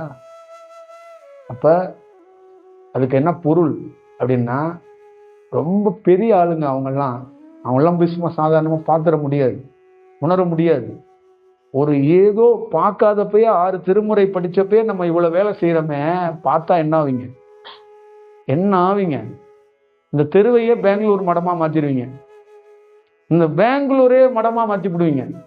பார்த்துட்டீங்கன்னா பார்க்காதப்பே ஒரு மடத்தை கட்டி வச்சுட்டு இவ்வளவு பெரிய ஒரு பெரிய புரட்சியை பண்றீங்கன்னா பார்த்தா என்ன ஆவீங்க? ஜீவ சீனிவாசன்லாம் கடலூரே இதாக்கிடுவாரு. அப்படியாப்பட்ட ஒரு சூழல் உருவாயிடும். அப்ப ஒரு ஞானிய பார்க்கறது ரொம்ப ரொம்ப. சூரியனை எல்லாரும் பார்க்குறீங்க, ஆனா சூரியன் யாருன்னு உங்களுக்கு தெரியுமா? சூரியனை எல்லாரும் தான் பார்க்குறீங்க. நீங்க பார்க்குறீங்க, உங்க வீட்டில் இருக்க பூனைக்குட்டி எல்லாம் தான் சூரியனை பார்த்துட்டு இருக்கு. ஆனா சூரியன் யார் யாருக்காவது தெரியுமா? சூரியன் யாருன்னு? சூரியன்னா சூரிய பகவான்ன்றீங்க. அது இல்லை. அந்த சூரியனுக்குன்னு ஒரு விஷயம் இருக்கு, ஒரு அடையாளம் இருக்கு, ஒரு வடிவம் இருக்கு. அதை உணர்ந்தா இப்ப நீங்க என்ன ஆவீங்கன்னு பாருங்க. அப்படிதான். அதனால ஓரளவு நான் ஏதோ சொல்லியிருக்கிறது உங்களுக்கு புரியும்னு நினைக்கிறேன். முதல்ல தியானம், ராமலிங்க சுவாமி மாதிரி ஒரு அடிப்படை என்னன்னா, எதிர்பார்க்கறத தூக்கி ஓரமா வச்சுக்கிட்டு உங்களுக்கே தெரியாம ஒரு அழகியலான ஒண்ணு நடக்கும். அவர் வழி நடத்துவார். அவர் வழிகாட்டுவார். நீங்க கண்ணு தெரிஞ்சு கண்ணை பயன்படுத்தாதீங்க. அவர் ஒரு வெளிச்சம் காட்டுவார். அப்போ ஒரு கண்ணு தெரியும். நீங்க உங்க கண்ணையோ உங்க கையையோ உங்க காலையோ உங்க புத்திசாலி மூளையோ உங்க வீட்டுக்கு பயன்படுத்திக்கங்க. ஆனா பொது காரியத்துக்கோ ஞானத்துக்கோ அவங்கள நம்பி காத்திருங்க. அவங்க ஒரு வெளிச்சம் காட்டுவாங்க. அவங்க ஒரு கைகால் நடக்கிறதுக்கான எல்லா விஷயத்தையும் அவங்க உருவாக்கி கொடுப்பாங்க. அதனால ஒரு நல்ல வடிவத்துல நீங்க மாறுறதுக்கு, நீங்க உருவாகிறதுக்கு ஒரு வேலையை நீங்க பண்ணுங்க. உங்களுக்கு எல்லா வடிவத்துக்குள்ளேயும் ஒரு பெரிய மாற்றத்தை உருவாக்க முடியும். நல்லா ஞாபகம் வச்சுக்கோங்க. இந்த மாதிரி சாதாரண உங்களை நீங்க குறைச்சி மதிப்பிடுறீங்க. உங்களுக்குள்ள இருக்கிற உயிர் பல ஞானிகளுடைய தொடர்பு உள்ள உயிர் தான். புரியுதுங்களா? இல்லைன்னா எங்களை மாதிரி ஒருத்தரை அவ்வளவு சாமானியமா உங்களை சந்திக்க விடாது. என்னை சந்திக்கிறதுக்கு அரசாங்கம் நினைச்சாலும் சந்திக்க முடியாது, பிரபஞ்சம் நினைச்சாதான் சந்திக்க முடியும். எனக்கு ஆடிட்ரு பிஏ இவங்கெல்லாம் கிடையாது. இந்த பிரபஞ்சம் என்ற அந்த பேர் அலைவரிசை இன்னொரு ஜீவனை சந்திக்கிறதுக்கு அது ஏற்பாடு பண்ணுது. அதுதான் விஷயம். அப்ப எந்த ஜீவனால எந்த ஜீவன் சந்திக்கப்படுது, எந்த ஜீவனால எந்த ஜீவன் வளரப்படுது, எந்த ஜீவன் பிரகாசிக்கப்படுகிறதுன்னு ஒண்ணு இருக்கு. அவ்வளவுதான் இதுக்குள்ள இருக்கிற விஷயம். அப்ப உங்க உயிருக்கும் இந்த பிரபஞ்சத்துக்கும் பெரிய தொடர்பு இருக்கு. ஒண்ணு. ரெண்டாவது, உங்க உயிருக்கும் குரு பரம்பரைக்கும் குருவுக்கும் உங்க உயிருக்கும் தொடர்பு இருக்கு. ரெண்டு. மூணாவது, உங்களுக்கும் இந்த ஜோதின்னு சொல்லக்கூடிய இந்த ஒளின்னு சொல்றதுக்கும் தொடர்பு இருக்கு. இதெல்லாம் இல்லாம நீங்க கஷ்டத்துக்காகவோ நோய்க்காகவோ வந்த மாதிரி நினைச்சுக்கிட்டு உட்காந்துருக்கீங்க. அது இல்லை. இந்த நோய், இந்த கஷ்டம், இந்த ப்ராப்ளம்லாம் தற்காலிகத்துக்குரியது. அது ஒரு சின்ன இன்சிடென்ட். ஆனா நிஜமானது என்னன்னா உங்க உயிருக்கும் இந்த பிரபஞ்சத்துக்கும் தொடர்பு இருக்கு. அது நான் அந்த தொடர்பை மேம்படுத்துறதுக்காக தான் உங்களுக்குள்ள கஷ்டத்தையோ நோயோ கொடுக்கும்போது தான் நீங்க அந்த பிரபஞ்சத்தை நோக்குறீங்க, கடவுளை நோக்கி வர்றீங்க. அப்ப உயிர் என்ன சொல்லுதுன்னா, உடலுக்கு துன்பம், நான் இன்பமா இருக்கேங்குது. உங்க உயிருக்கு நோய் கிடையாது, உங்க உடலுக்கு தான் நோய். உங்க உயிர் நோய்வாய்ப்பட்டோன்னா அது வெடி போட்டு கொண்டாடுது. ஏன் கொண்டாடுதுன்னா, நோய் வந்தோன்னு தான் ஒருத்தன் கடவுளையோ சித்தரையோ தேடுறான். அப்ப சொல்லுது, இப்பயாவது இந்த நோய் வந்தாச்சு என்னை காப்பாத்துனுச்சே, நல்ல ஜீவன்களை பார்க்கறதுக்கு ஒரு வாய்ப்பு கொடுத்துச்சேன்னு உயிர் சந்தோஷப்படுது. ஆனா உங்க உடல் ரொம்ப நொந்துது, ஆனா உயிர் சந்தோஷப்படுது. நோய்வாய்ப்பட்டதுக்கு அப்புறம் தான் திருப்புகளை எழுதுறதுக்கு வாய்ப்பு கிடைச்சது அருணகிரிநாதனுக்கு. புரியுதுங்களா? அப்ப எல்லா உலகத்துல பிறந்த அத்தனை பேருக்குள்ளேயும் சொல்றேன், இந்த வாழ்க்கையில அந்த ஜீவனுக்கான ஆட்களை நாம போய் காட்டுறதே கிடையாது. நாம காட்டுறதெல்லாம் கண்ட கல்சரைகளை போய் காட்டிக்கிட்டே இருக்கிறோம். சம்பந்தமே இல்லாத நபர்கள்கிட்ட போய் இந்த உயிர் போய் பார்த்து மீட் பண்ணுது இல்ல. நீங்க யாரையும் மீட் பண்றீங்க, பார்க்கல, டீ கடையில, எங்கெங்கயோ மீட் பண்றீங்க. அந்த உயிர் வெறுத்து போய் அப்படியே அப்செட் ஆகி போய் அது உள்ளே இருந்து கோபத்தை ஏற்படுத்துது. நிறைய பேர் பொது வாழ்க்கைன்னு சொல்லி இந்த சமூகத்துக்கு மேல கோபம், சமூகத்து மேல தாக்கன்னு சொல்லிட்டு இருக்காங்கல்ல. அதெல்லாம் நீங்க பாத்தீங்கன்னா அந்த உயிர் ரசிக்கிறது இல்லை. அந்த உயிர் என்ன சொல்லுதுன்னா, டேய் எனக்கான ஆளை காட்டுறாங்க, டேய் எனக்கான ஆளை காட்டுறா. அதான் ஒரு சோல்ங்கிறது, அதான் ஒத்த சோல். இப்ப இந்த உடல் சந்தோஷப்படுமான்னு தெரியாது, ஆனா உங்க உயிர் சந்தோஷப்படும் என்ன மாதிரி ஆளை பார்த்து. ஏன்னா நாம உயிரா இருக்கிறோம். அப்ப அது என்ன சொல்றோம்னா, நம்மளுடைய முழு வடிவத்தை இந்த சுழற்சியிலிருந்து விடுபடுறதுக்கு இன்னொரு உயிர் தான் ஹெல்ப் பண்ணுங்கிறது. புரியுதுங்களா? இப்ப ராமலிங்க சுவாமிகள் பிறப்பிலிருந்து விடுபடுறதுக்கும் இந்த சுழற்சியிலிருந்து விடுபடுறதுக்கும் இந்த மாயை, இந்த கமிட்மெண்ட், எல்ஐசி ஏஜென்ட் மாதிரி செத்ததுக்கு அப்புறம் உங்களுக்கு பணம் கிடைக்கும், இப்ப பணம் போடுங்கன்னு சொல்லுவாங்கல்ல, அந்த மாதிரி ஒரு மாயை கான்செப்ட்ல இருந்து எரிச்சிட்டு வர்றதுக்கு இன்னொரு உயிராக, இன்னொரு ஜோதியாக இருந்து ராமலிங்க சுவாமி உங்களுக்கு வழிகாட்டுறாரு, ஹெல்ப் பண்றாரு. அதான் அதோடைய விஷயம். இப்ப அவர் தோன்றியது எதுக்கு தோன்றியதுன்னா, நான் என்ன மாதிரி ஆள் வரலன்னா நீ மீண்டும் வரமாட்ட, உன்னை ஏமாத்திடுவாங்க, உன்னை கொன்றுவாங்க. அப்ப நான் வந்ததுக்கே காரணம் என்னன்னா, உன் உயிர் நம்ம ஆளு, நீ நம்ம ஆளுப்பா, நீ இந்த பகுதியில இந்த ஒரு உடலை எடுத்ததுனால நீ நம்மளை தெரியாம மறந்துக்கிட்டு சுத்திட்டு இருக்க, நீ நம்ம ஆளு, நீ என்ன நீ இப்படி இருக்கிற, நீ நானெல்லாம் காசியில ஒன்னா இருந்தோம் தெரியலையா, நீ எந்த உணவு சாப்பிட்ட, நீங்க காலையில எந்திரிச்சு மார்க்கெட்ல போய் கொய்யாக்காவும் இதையும் வாங்கிட்டு அலையிற, நீ எந்த உணவு சாப்பிட்ட? உணவே சாப்பிடாம நீ நம்ம கூட இருந்தால் தானே. இன்னைக்கு ஏதோ ஒரு சந்தர்ப்ப சூழ்நிலையில மாயையில நீ ஒரு பிறப்பெடுத்துட்ட, இந்த உடலை வச்சுக்கிட்டு நீ இவ்வளவு பெரிய வேலையை பார்த்துட்டு இருக்கன்னு அந்த உயிரை தடுத்து ஆட்கொள்றதுக்கு தான் ராமலிங்க சுவாமி மாதிரி ஆளுங்க பெரிய ரோல் பண்றாங்க, பெரிய வேலை பண்றாங்க. இதுதான் அதோடைய பெரிய பணி. இதுதாங்க நம்ம வாழ்க்கையில நாம ராமலிங்க சுவாமிக்கு எதுவுமே செய்ய முடியாதுங்க, எதுவுமே செய்ய முடியாது. ஆனா அவரு நமக்கு என்ன செய்யறதுன்னா, நம்ம கிட்ட இருக்கிற மறைஞ்சு போயிருக்கு, யாருன்னே தெரியாம ஒரு வேலை செஞ்சுட்டு இருக்கோம். 2 குழந்தைக்கு தாய், 2 குழந்தைக்கு தகப்பன், இந்த இந்த இந்த இந்த மாநிலத்தில் இருக்கிறோம், என்ன படிச்சிருக்கிறோம் அப்படின்னு இருக்கும். நமக்கு முழு வடிவம் தெரிஞ்சிச்சுன்னா நம்ம அந்த உலகத்துக்கே பொதுவானவனா மாறிடுவோம். அதான் ஜீவனாக, சிவனாக, ஜீவஜோதியாக அப்படி இருக்கும் மாறும்போது அந்த உலகத்துக்கே நன்மை செய்யக்கூடிய ஆளா நம்ம மாறிடுறோம். அப்ப நீங்க பிறப்பு என்ற அந்த மாயையிலிருந்து விடுபட்டு வந்துடலாம். எல்லாரும் சொல்ற மாதிரி நான் எளிதா அந்த பிறப்புலேருந்து விடுபட்டு வந்துடலாம் அப்படின்லாம் நான் ஒரு சாமானியமா சொல்லலை உங்ககிட்ட. ஒரு அற்புதமான விஷயம் என்னன்னா, நீங்க மனிதனா பிறந்து பல்வேறுபட்ட சூழல்கள்ல வாழ்ந்திருக்கீங்க.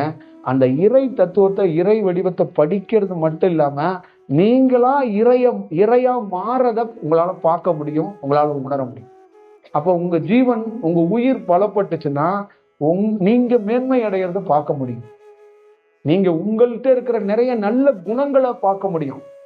அப்ப மேன்மை அடைகிறதுனாலதான் இந்த சங்கம் ஒரு 10 ஜீவனங்களுக்கு சோறு போடுது, 10 ஜீவன்களுக்கு இந்த மாதிரி உட்கார்றதுக்கு ஒரு இடம் கொடுத்துருக்கு. அப்ப அந்த உயிர் மேன்மை அடையலன்னு வச்சுக்கோங்க, நானும் அவரும் எங்கேயாவது ஒரு பார்ல தான் மீட் பண்ணியிருக்கோம்.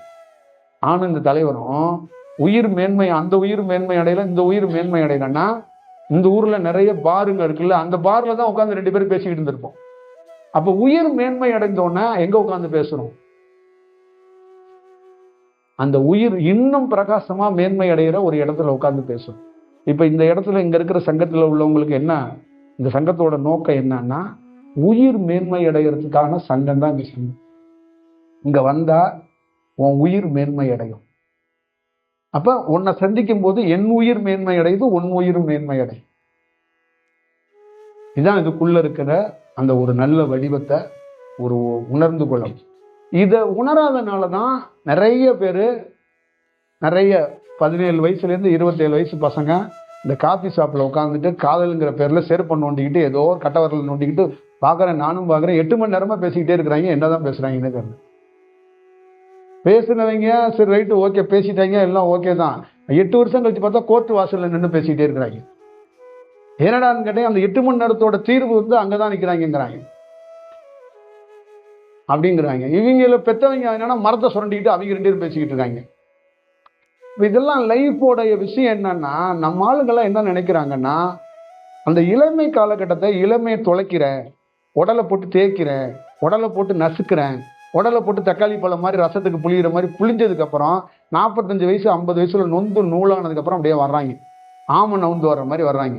ராமலிங்க சாமி எங்க இருக்கிறாரு, கடவுள் எங்க இருக்கிறாரு, சித்தர் எங்க இருக்கிறாரு, அப்படியே லெப்ட் ஒரு பக்கம் இழுக்குது, ரைட் ஒரு பக்கம் இழுக்குது, அப்படியே வர்றாங்க. எங்கடா போனீங்க 17 வயசு 20 வயசுலன்னா காபி ஷாப்ல உட்காந்துருக்காங்க. ஓ காதல், ஓ கண்மணி, ஓ ஓ ஊங்குறாங்க. என்னங்கடா அது? இப்போ நீங்கள் இருக்கிற உங்க பிள்ளைங்களுக்குலாம் சொல்லிருங்க, லவ் பண்ணுங்கடா, 50 வயசுல எங்கடா போவீங்க, வருவீங்கடா எங்களை தேடி, வருவீங்க, எங்க போவீங்க? உங்களுக்கு ரசம் வச்சிருவாங்க, எங்க தான் நீங்க போவீங்க? எங்க தான் போறீங்கன்னு பாக்குறேன். தமிழ்நாட்டில் இந்தியாவில் 140 கோடி பேர்த்துல கிட்டத்தட்ட 45 கோடி பேர் காதல் பண்ணிக்கிட்டு இந்த காபி ஷாப்ல தான் உட்காந்துருக்காங்க. புரியுதுங்களா?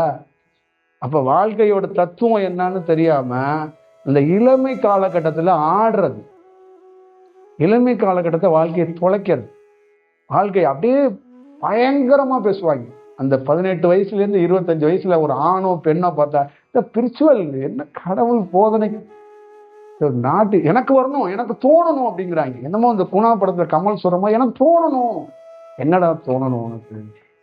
டேய் இந்த உடல் கொஞ்சம் கெட்டு போயிருண்டா ராஜா, கொஞ்சம் கெட்டு போயிருண்டா, கொஞ்சம் சொன்னா கேள்றா. டே எல்லாம் ஒரு பொம்பளை தெரியும்டா, எல்லாத்தையும் பார்த்தவ, இந்த கை அப்படியே ஆஹா என்ன மாதிரி ரோஜாப்பு மாதிரி இருக்கு, 70 வயசுல அந்த கை எப்படி இருக்குன்னு அவள் கையை தடவி பார்த்தா அவருக்கு தெரியுமா? புரியுதா? எல்லா ரோஜாப்பு, நம்ம ஊர்ல சரஸ்வதி, நம்ம ஊர்ல இருக்கிற நிறைய ஐஸ்வர்யா ராய் எல்லாம் பார்த்தவங்க தானே. எல்லாம் கடைசியில ஒண்ணு இல்லாம போயிடும்.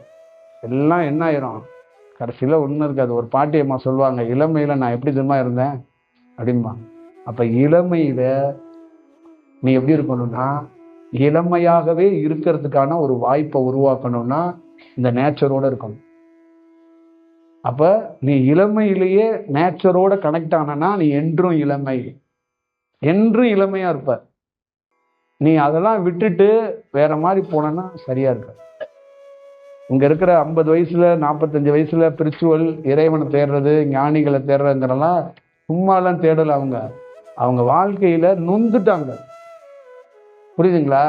வாழ்க்கையில அவங்களுக்கு தெரிஞ்சு போச்சு, மனிதன் சக மனிதன் கொன்றுவான். இங்க வேற எந்த ரசாயனமும் தேவையில்லை. ஒரு மனிதன் யாரால அழுகுறான்? இப்ப நீங்க யாராவது அழுவுறீங்களா? கரடியால அழுவுறீங்களா? புலி கிளி சிங்கம் உங்களை ஏதாவது பயமுறுத்துதா? தாலி கட்டின புருஷனால அழுவுறீங்க, இல்லைன்னா உங்களால புருஷன் அழுகுறாரு, இல்ல நீங்க பெத்த 10 மாசம் வரம் இருந்து பெத்த பிள்ளையால அழுவுறீங்க, இல்லைன்னா பக்கத்து வீட்டுக்காரன், ஏத்த வீட்டுக்காரன், நம்மளுடைய வேலை செய்யறவன், இந்த மாதிரி விஷயங்கள், நம்ம உறவினர்கள், இந்த மாதிரி ஆளுங்களால் தானே நம்ம அழுகுறோம். இல்லைன்னா நமக்கு ஓட்டு போட்டு 5 வருஷம் கீவில் நின்று வேர்க்க விறுவிறுக்க ஓட்டு போட்டவன் நம்ம வீட்டு கூரை இடிச்சுட்டு ஓடி போயிடுறான். இவனுங்களால தான் அழுகுறோம். வேற யாரால அழுகுறோம்? அப்ப இந்த நீங்க எல்லாருமே தேடி எல்லாம் வரலங்க. ரொம்ப பழைய துணியா கசங்கி போயிட்டீங்க. இதுக்கு மேல வாய்ப்பு இல்லை. இந்த ஒரு 10 வருஷமாச்சும் கொஞ்சம் அயன் பண்ணி கொஞ்சம் பெட்டரா மாறணும்னு தான் இருந்திருக்கீங்க. புரியுதுங்களா? இதுல இருந்து ஒன்றும் தங்கம் காசெல்லாம் கிடைக்க போறல, அதெல்லாம் வேண்டாம். அப்படிதான். ஏன்னா பல தங்கத்தை பார்த்துட்டீங்க நீங்க. புரியுதுங்களா? எத்தனை பவுன் போடுவீங்க அப்படின்லாம் கேட்டாலும் நீங்க இது மாதிரிலாம் பார்த்துட்டு அதுல ஒன்றும் இல்லை அப்படிங்கிறதுக்காக தான் வந்திருக்கீங்க. அங்க தலைவர்லாம் இருக்கிறாங்கன்னா என்ன 25 வயசுல எப்படி இருந்திருப்பாங்க? பாத்தீங்களா? 25 வயசுல என்ன இருந்திருக்கும்? இப்ப என்ன ஆகும்? இப்ப எப்படி இருக்குன்னா, ஊர் ஆடுது, உலகம் ஆடுது, வீட்டுல இருக்கணும் ஆடுறான், எதிர்த்தாப்புலயும் ஆடுறாங்க. ஐயா ஆட முடியல. ஆடாதீங்கடா, 25 வயசுல நான் ஆடுனேன்டா, இப்ப நான் இருக்கிற பாருங்க, கொஞ்சம் ஆடாதீங்கப்பா ராஜா சொன்ன கேட்க மாட்டாங்க. அப்ப ஒரு நாள் வருவீங்கப்பா, ஆடுனவன் எல்லாம் ஒரு நாள் வருவான். ஏன்னா நாங்கெல்லாம் இருக்கிறோமே, நாங்க தான் ரொம்ப உயர்ந்த ஆடினவங்க. யாரு? நாங்கெல்லாம் இந்த நடராஜரோட வம்சாவளியில வந்தவங்க. எங்கால தான் பெரிய டான்ஸ் ஆடுறவன், எங்கால ஆடி அப்படியே மௌனமா இருக்கிறாரு. அப்ப எவ்வளவு பெரிய ஆட்டத்தை பார்த்திருப்பாரு அவரு. எவ்வளவு பெரிய வடிவத்தை பார்த்திருப்பாங்க. இப்ப இறை தத்துவங்கிறது கண்டறியவே முடியாத ஒரு தத்துவம். நீங்க நினைக்கிற மாதிரி இந்த லா படிச்சுட்டு பல புத்தகங்கள்ல போய் தேடுற மாதிரி எல்லாம் கிடையாது. இறைங்கிறது, இறைய எத்தனை லா படிச்சாலும் கண்டுபிடிக்க முடியாது. அது லாவுக்கே லா, அது பெரிய லா, அது அப்படியாப்பட்ட ஒரு ஒரு ஒரு விஷயம்தான். அதனால நீங்க எல்லாம் முடிஞ்சா என்னன்னா, உங்க பிள்ளைங்களுக்கெல்லாம் சொல்லுங்க, இளமை காலத்துல கொஞ்சம் பார்த்துக்குங்கப்பா, கொஞ்சம் நிதானமா பண்ணுங்கப்பா அப்படின்னு சொல்லுங்க. சொல்லி கொஞ்சம் அவங்க எல்லாம் கொஞ்சம் பதப்படுத்துங்க, பக்குவப்படுத்துங்க. புரியுதுங்களா? நீங்கள மாதிரி ஆளுங்க சொன்னா கேட்க மாட்டாங்க. நீயும் ஒரு பைத்தியம், உன் குருநாதர் பைத்தியம்ட்டு போயிடுவாங்க. அதனால நீங்க கொஞ்சம் கொஞ்சம் அவ்வப்போது கொஞ்சம் பதப்படுத்துங்க. பதப்படுத்தி கொஞ்சம் சரி முடிஞ்ச அளவுக்கு பைத்தியத்தையும் தாங்கிக்கிட்டு கொஞ்சம் பதப்படுத்துங்க. புரியுதுங்களா? அது உங்க கடமை தானே. அது கொஞ்சம் சொல்லி கொஞ்சம் காட்டுங்க. அப்பக்கப்ப வாரத்துல 3 நாள் வேற வேற மாதிரி படங்கள், காபி ஷாப்புக்கெல்லாம் போப்பா, 2 நாள் வேற ஏதாவது ஒரு படத்தை காட்டுறேன் உனக்குன்னு ஏதாவது ஒன்று பண்ணி ஒரு நல்ல விஷயத்தை காட்டுங்க. ஏன்னா கண்ணுக்கு தெரிஞ்சு 45 வயசு 50 வயசு வரைக்கும் பிள்ளைங்க 27 22 வருஷம் தன்னுடைய வாழ்க்கையை கெடுத்துக்கிறாங்க. ப்ரெஷர் ஆகுறாங்க. ஒரு வேலையில போற எல்லா மாணவர்களுமே கல்யாணத்துக்கு அப்புறம் ரொம்ப ப்ரெஷர். சென்னையெல்லாம் பார்த்தீங்கன்னா அவன் தலையில ப்ரெஷர் குக்கர் தான் இருக்கு.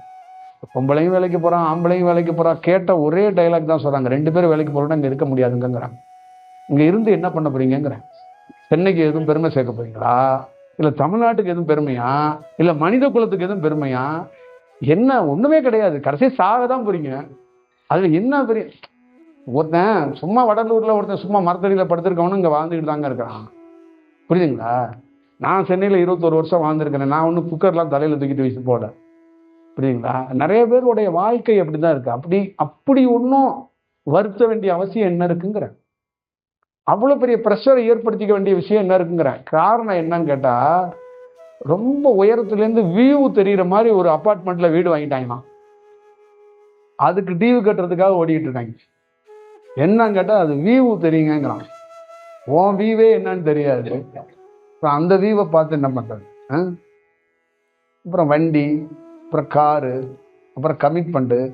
வாரத்தில் ஒரு நாள் ஒரு ஃபேமிலி போய் ஒரு ஹோட்டலில் சாப்பிட்டா 6000 ரூபாய், 7000 ரூபாய், 8000 ரூபாய் பில்லு. அப்புறம் அந்த பெரிய நடிகர்களோட படம் ரிலீஸ் ஆகிட்டா அதுக்கு ஒரு 8000 10,000 பில்லு. அப்புறம் சொந்தக்காரங்க ஓஞ்சி போனவங்க காது குத்த கல்யாணமாக வச்சு விட்ருவாங்க. அதுக்கு இப்போ இதை வச்சுட்டு அவன் என்ன பண்ணுவான்?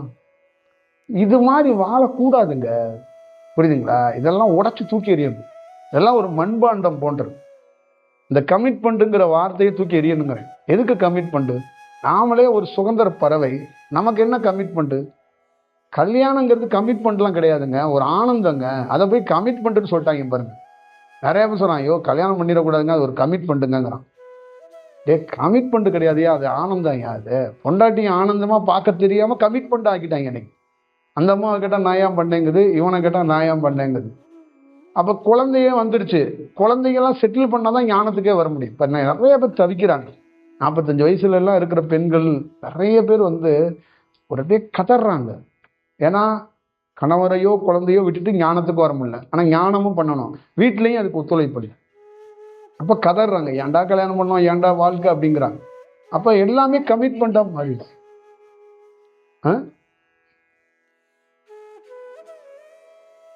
அதுக்கு மெயின் காரணம் தான் சொல்றேனே, கமிட்மெண்ட்டாக நீங்கள் உருவாக்குனது தான்.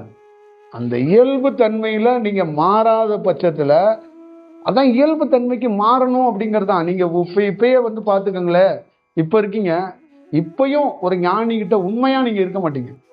ஞானியையும் ஒரு கமிட்மெண்ட்டாகவே பிடிச்சி கேள்வியாக கேட்கறது, இல்லைன்னா வேண்டுதலையாக வைக்கிறது, எனக்கு அதை சரி செஞ்சு விடு, இதை சரி செஞ்சு விடு. அப்புறமா என்ன சொல்லிடுவீங்க? ராமலிங்கம் மாதிரி சாமிகிட்ட என்ன சொல்லுவீங்க? என் புள்ள பொண்டாட்டி என் புருஷன் எல்லாத்தையும் செட்டில் பண்ணி விடு, நாங்கள் உங்ககிட்டே வந்துடுறோம். நீ என்னம்மா பண்ண போற? நானே மரணம் இல்லாதவன், ஒன்றை மாதிரி மரணம் இல்லாத வச்சுட்டு நான் என்ன பண்ண போறேன்? உனக்கு நான் சடங்கு சம்பிரதாயம் எல்லாம் பண்ண முடியாதுல்ல. அப்போ நீ மேன்மை அடைஞ்சாதான் என்கிட்டே வர முடியுங்கிறது தான் அதோட தத்துவமே, புரியுதா? அப்போ அதை நீங்கள் பார்க்கணும். அப்போ ஒரு தட்டை நம்ம இவ்வளோ நாள் வாழ்ந்தது முக்கியம் கிடையாது, இவ்வளோ நாள் தப்பு பண்ணியிருக்கோம். ஆனால் இதுக்கப்புறமாச்சும் ஒரு ஸ்ட்ராங்காக நிற்கணும். அப்போ என்ன ஆகும்னா அந்த கமிட்மெண்ட்டை உடைக்கும். அப்போ இங்கே இருக்கிற ஆணுக்கோ இங்கே இருக்கிற பெண்ணுக்கோ உங்கள் பிள்ளைக்கோ உங்கள் கணவருக்கோ அந்த வாழ்க்கையுடைய பாதையை அது திருப்பி விடும். நீ போ தியானம் பண்ணு, நீ அங்கே போ அப்படின்னு உங்களுக்கு செக்ஷனை பிரித்து கொடுத்துடும், புரியுதுங்களா? எங்களை மாதிரி ஆளுங்களை கிராமத்தில் எங்கள் வீட்டில் நாங்கள் நெருக்கமாக, ரொம்ப பெரிய குடும்பம், 300 பேர் பெரிய நெருக்கமான சொந்தத்துக்குள்ளே இருக்கிற குடும்பத்துலேருந்து பிறந்தவன் நான். அப்போ எவனுக்குமே தியானம்னா சுட்டு போட்டாலும் தெரியாது, புரியுதுங்களா? என்னன்னே தெரியாது தியானம்னா. அவங்களுக்கு காலையிலேருந்து நைட்டு வரைக்கும் காசு மட்டும்தான் குறிக்கோள், இதுதான் நோக்கம். ஆனால் ஒரு ஸ்டேஜில் நம்ம வாழ்க்கையெல்லாம் மாறும்போது, தீவிரமாக நின்ன போது நம்மளை பிரித்து கொண்டாந்துச்சு பாருங்க. நம்மளை அழகாக கூட்டிகிட்டு வந்துடுச்சு. அவங்க 300 பேர் அங்கேயே தான் நிற்கிறாங்க, நான் எங்கே நிற்கிறேன்? அப்போ இதுக்கு காரணம் ரொம்ப கரெக்டாக நிற்கணும். நீங்கள் ரோட்டில் நின்றுங்க, பிச்சை எடுங்க, மரத்துக்கு பக்கத்தில் நின்றுங்க, என்ன வறுமை வேணாலும் இருக்கட்டும், ஸ்ட்ராங்காக நின்னா நீங்கள் காப்பாற்றப்படுங்க. உங்கள் பிள்ளையால் கைவிடலாம், உங்கள் புருஷனால் கைவிடலாம், ஆனால் உண்மையாக இருந்தவன் இந்த பிரபஞ்சம் கைவிடவே விடாதுங்க. அது என்ன வேணாலும் நீ யோசிச்சுக்க, எவ்வளோ கொடுமை வேணாலும் வரட்டும், ஆனால் நீ மிஸ் ஆக மாட்டேன். அது எனக்கு தெரியும். அப்போ தவறு செய்யறது இயல்பு, தவறு நடக்கிறது இயல்பு, மாயையில் இருக்கிறது இயல்பு, மாயையா வாழ்றது இயல்பு. ஆனால் ஒரு இடத்துல அது தெரிஞ்சிருச்சுன்னா ஸ்ட்ராங்காக, அது தெரிஞ்சு வெளியில் நிற்கிறோம்னா ஸ்ட்ராங்காக நிற்கணும், ரொம்ப ஸ்ட்ராங்காக நிற்கணும். வீட்டுக்குள்ளே தான் இருக்கணும், ஆனால் ஸ்ட்ராங்காக நிற்கணும். அப்போ தனித்தனி அறை வச்சுருக்கீங்கல்ல, இது ஏன் அறை, இது அம்மாவோட அறை, இது அவங்க அறை, உங்க அறைன்னு ஒரு 4 அறை இருக்குது பார்த்தீங்களா?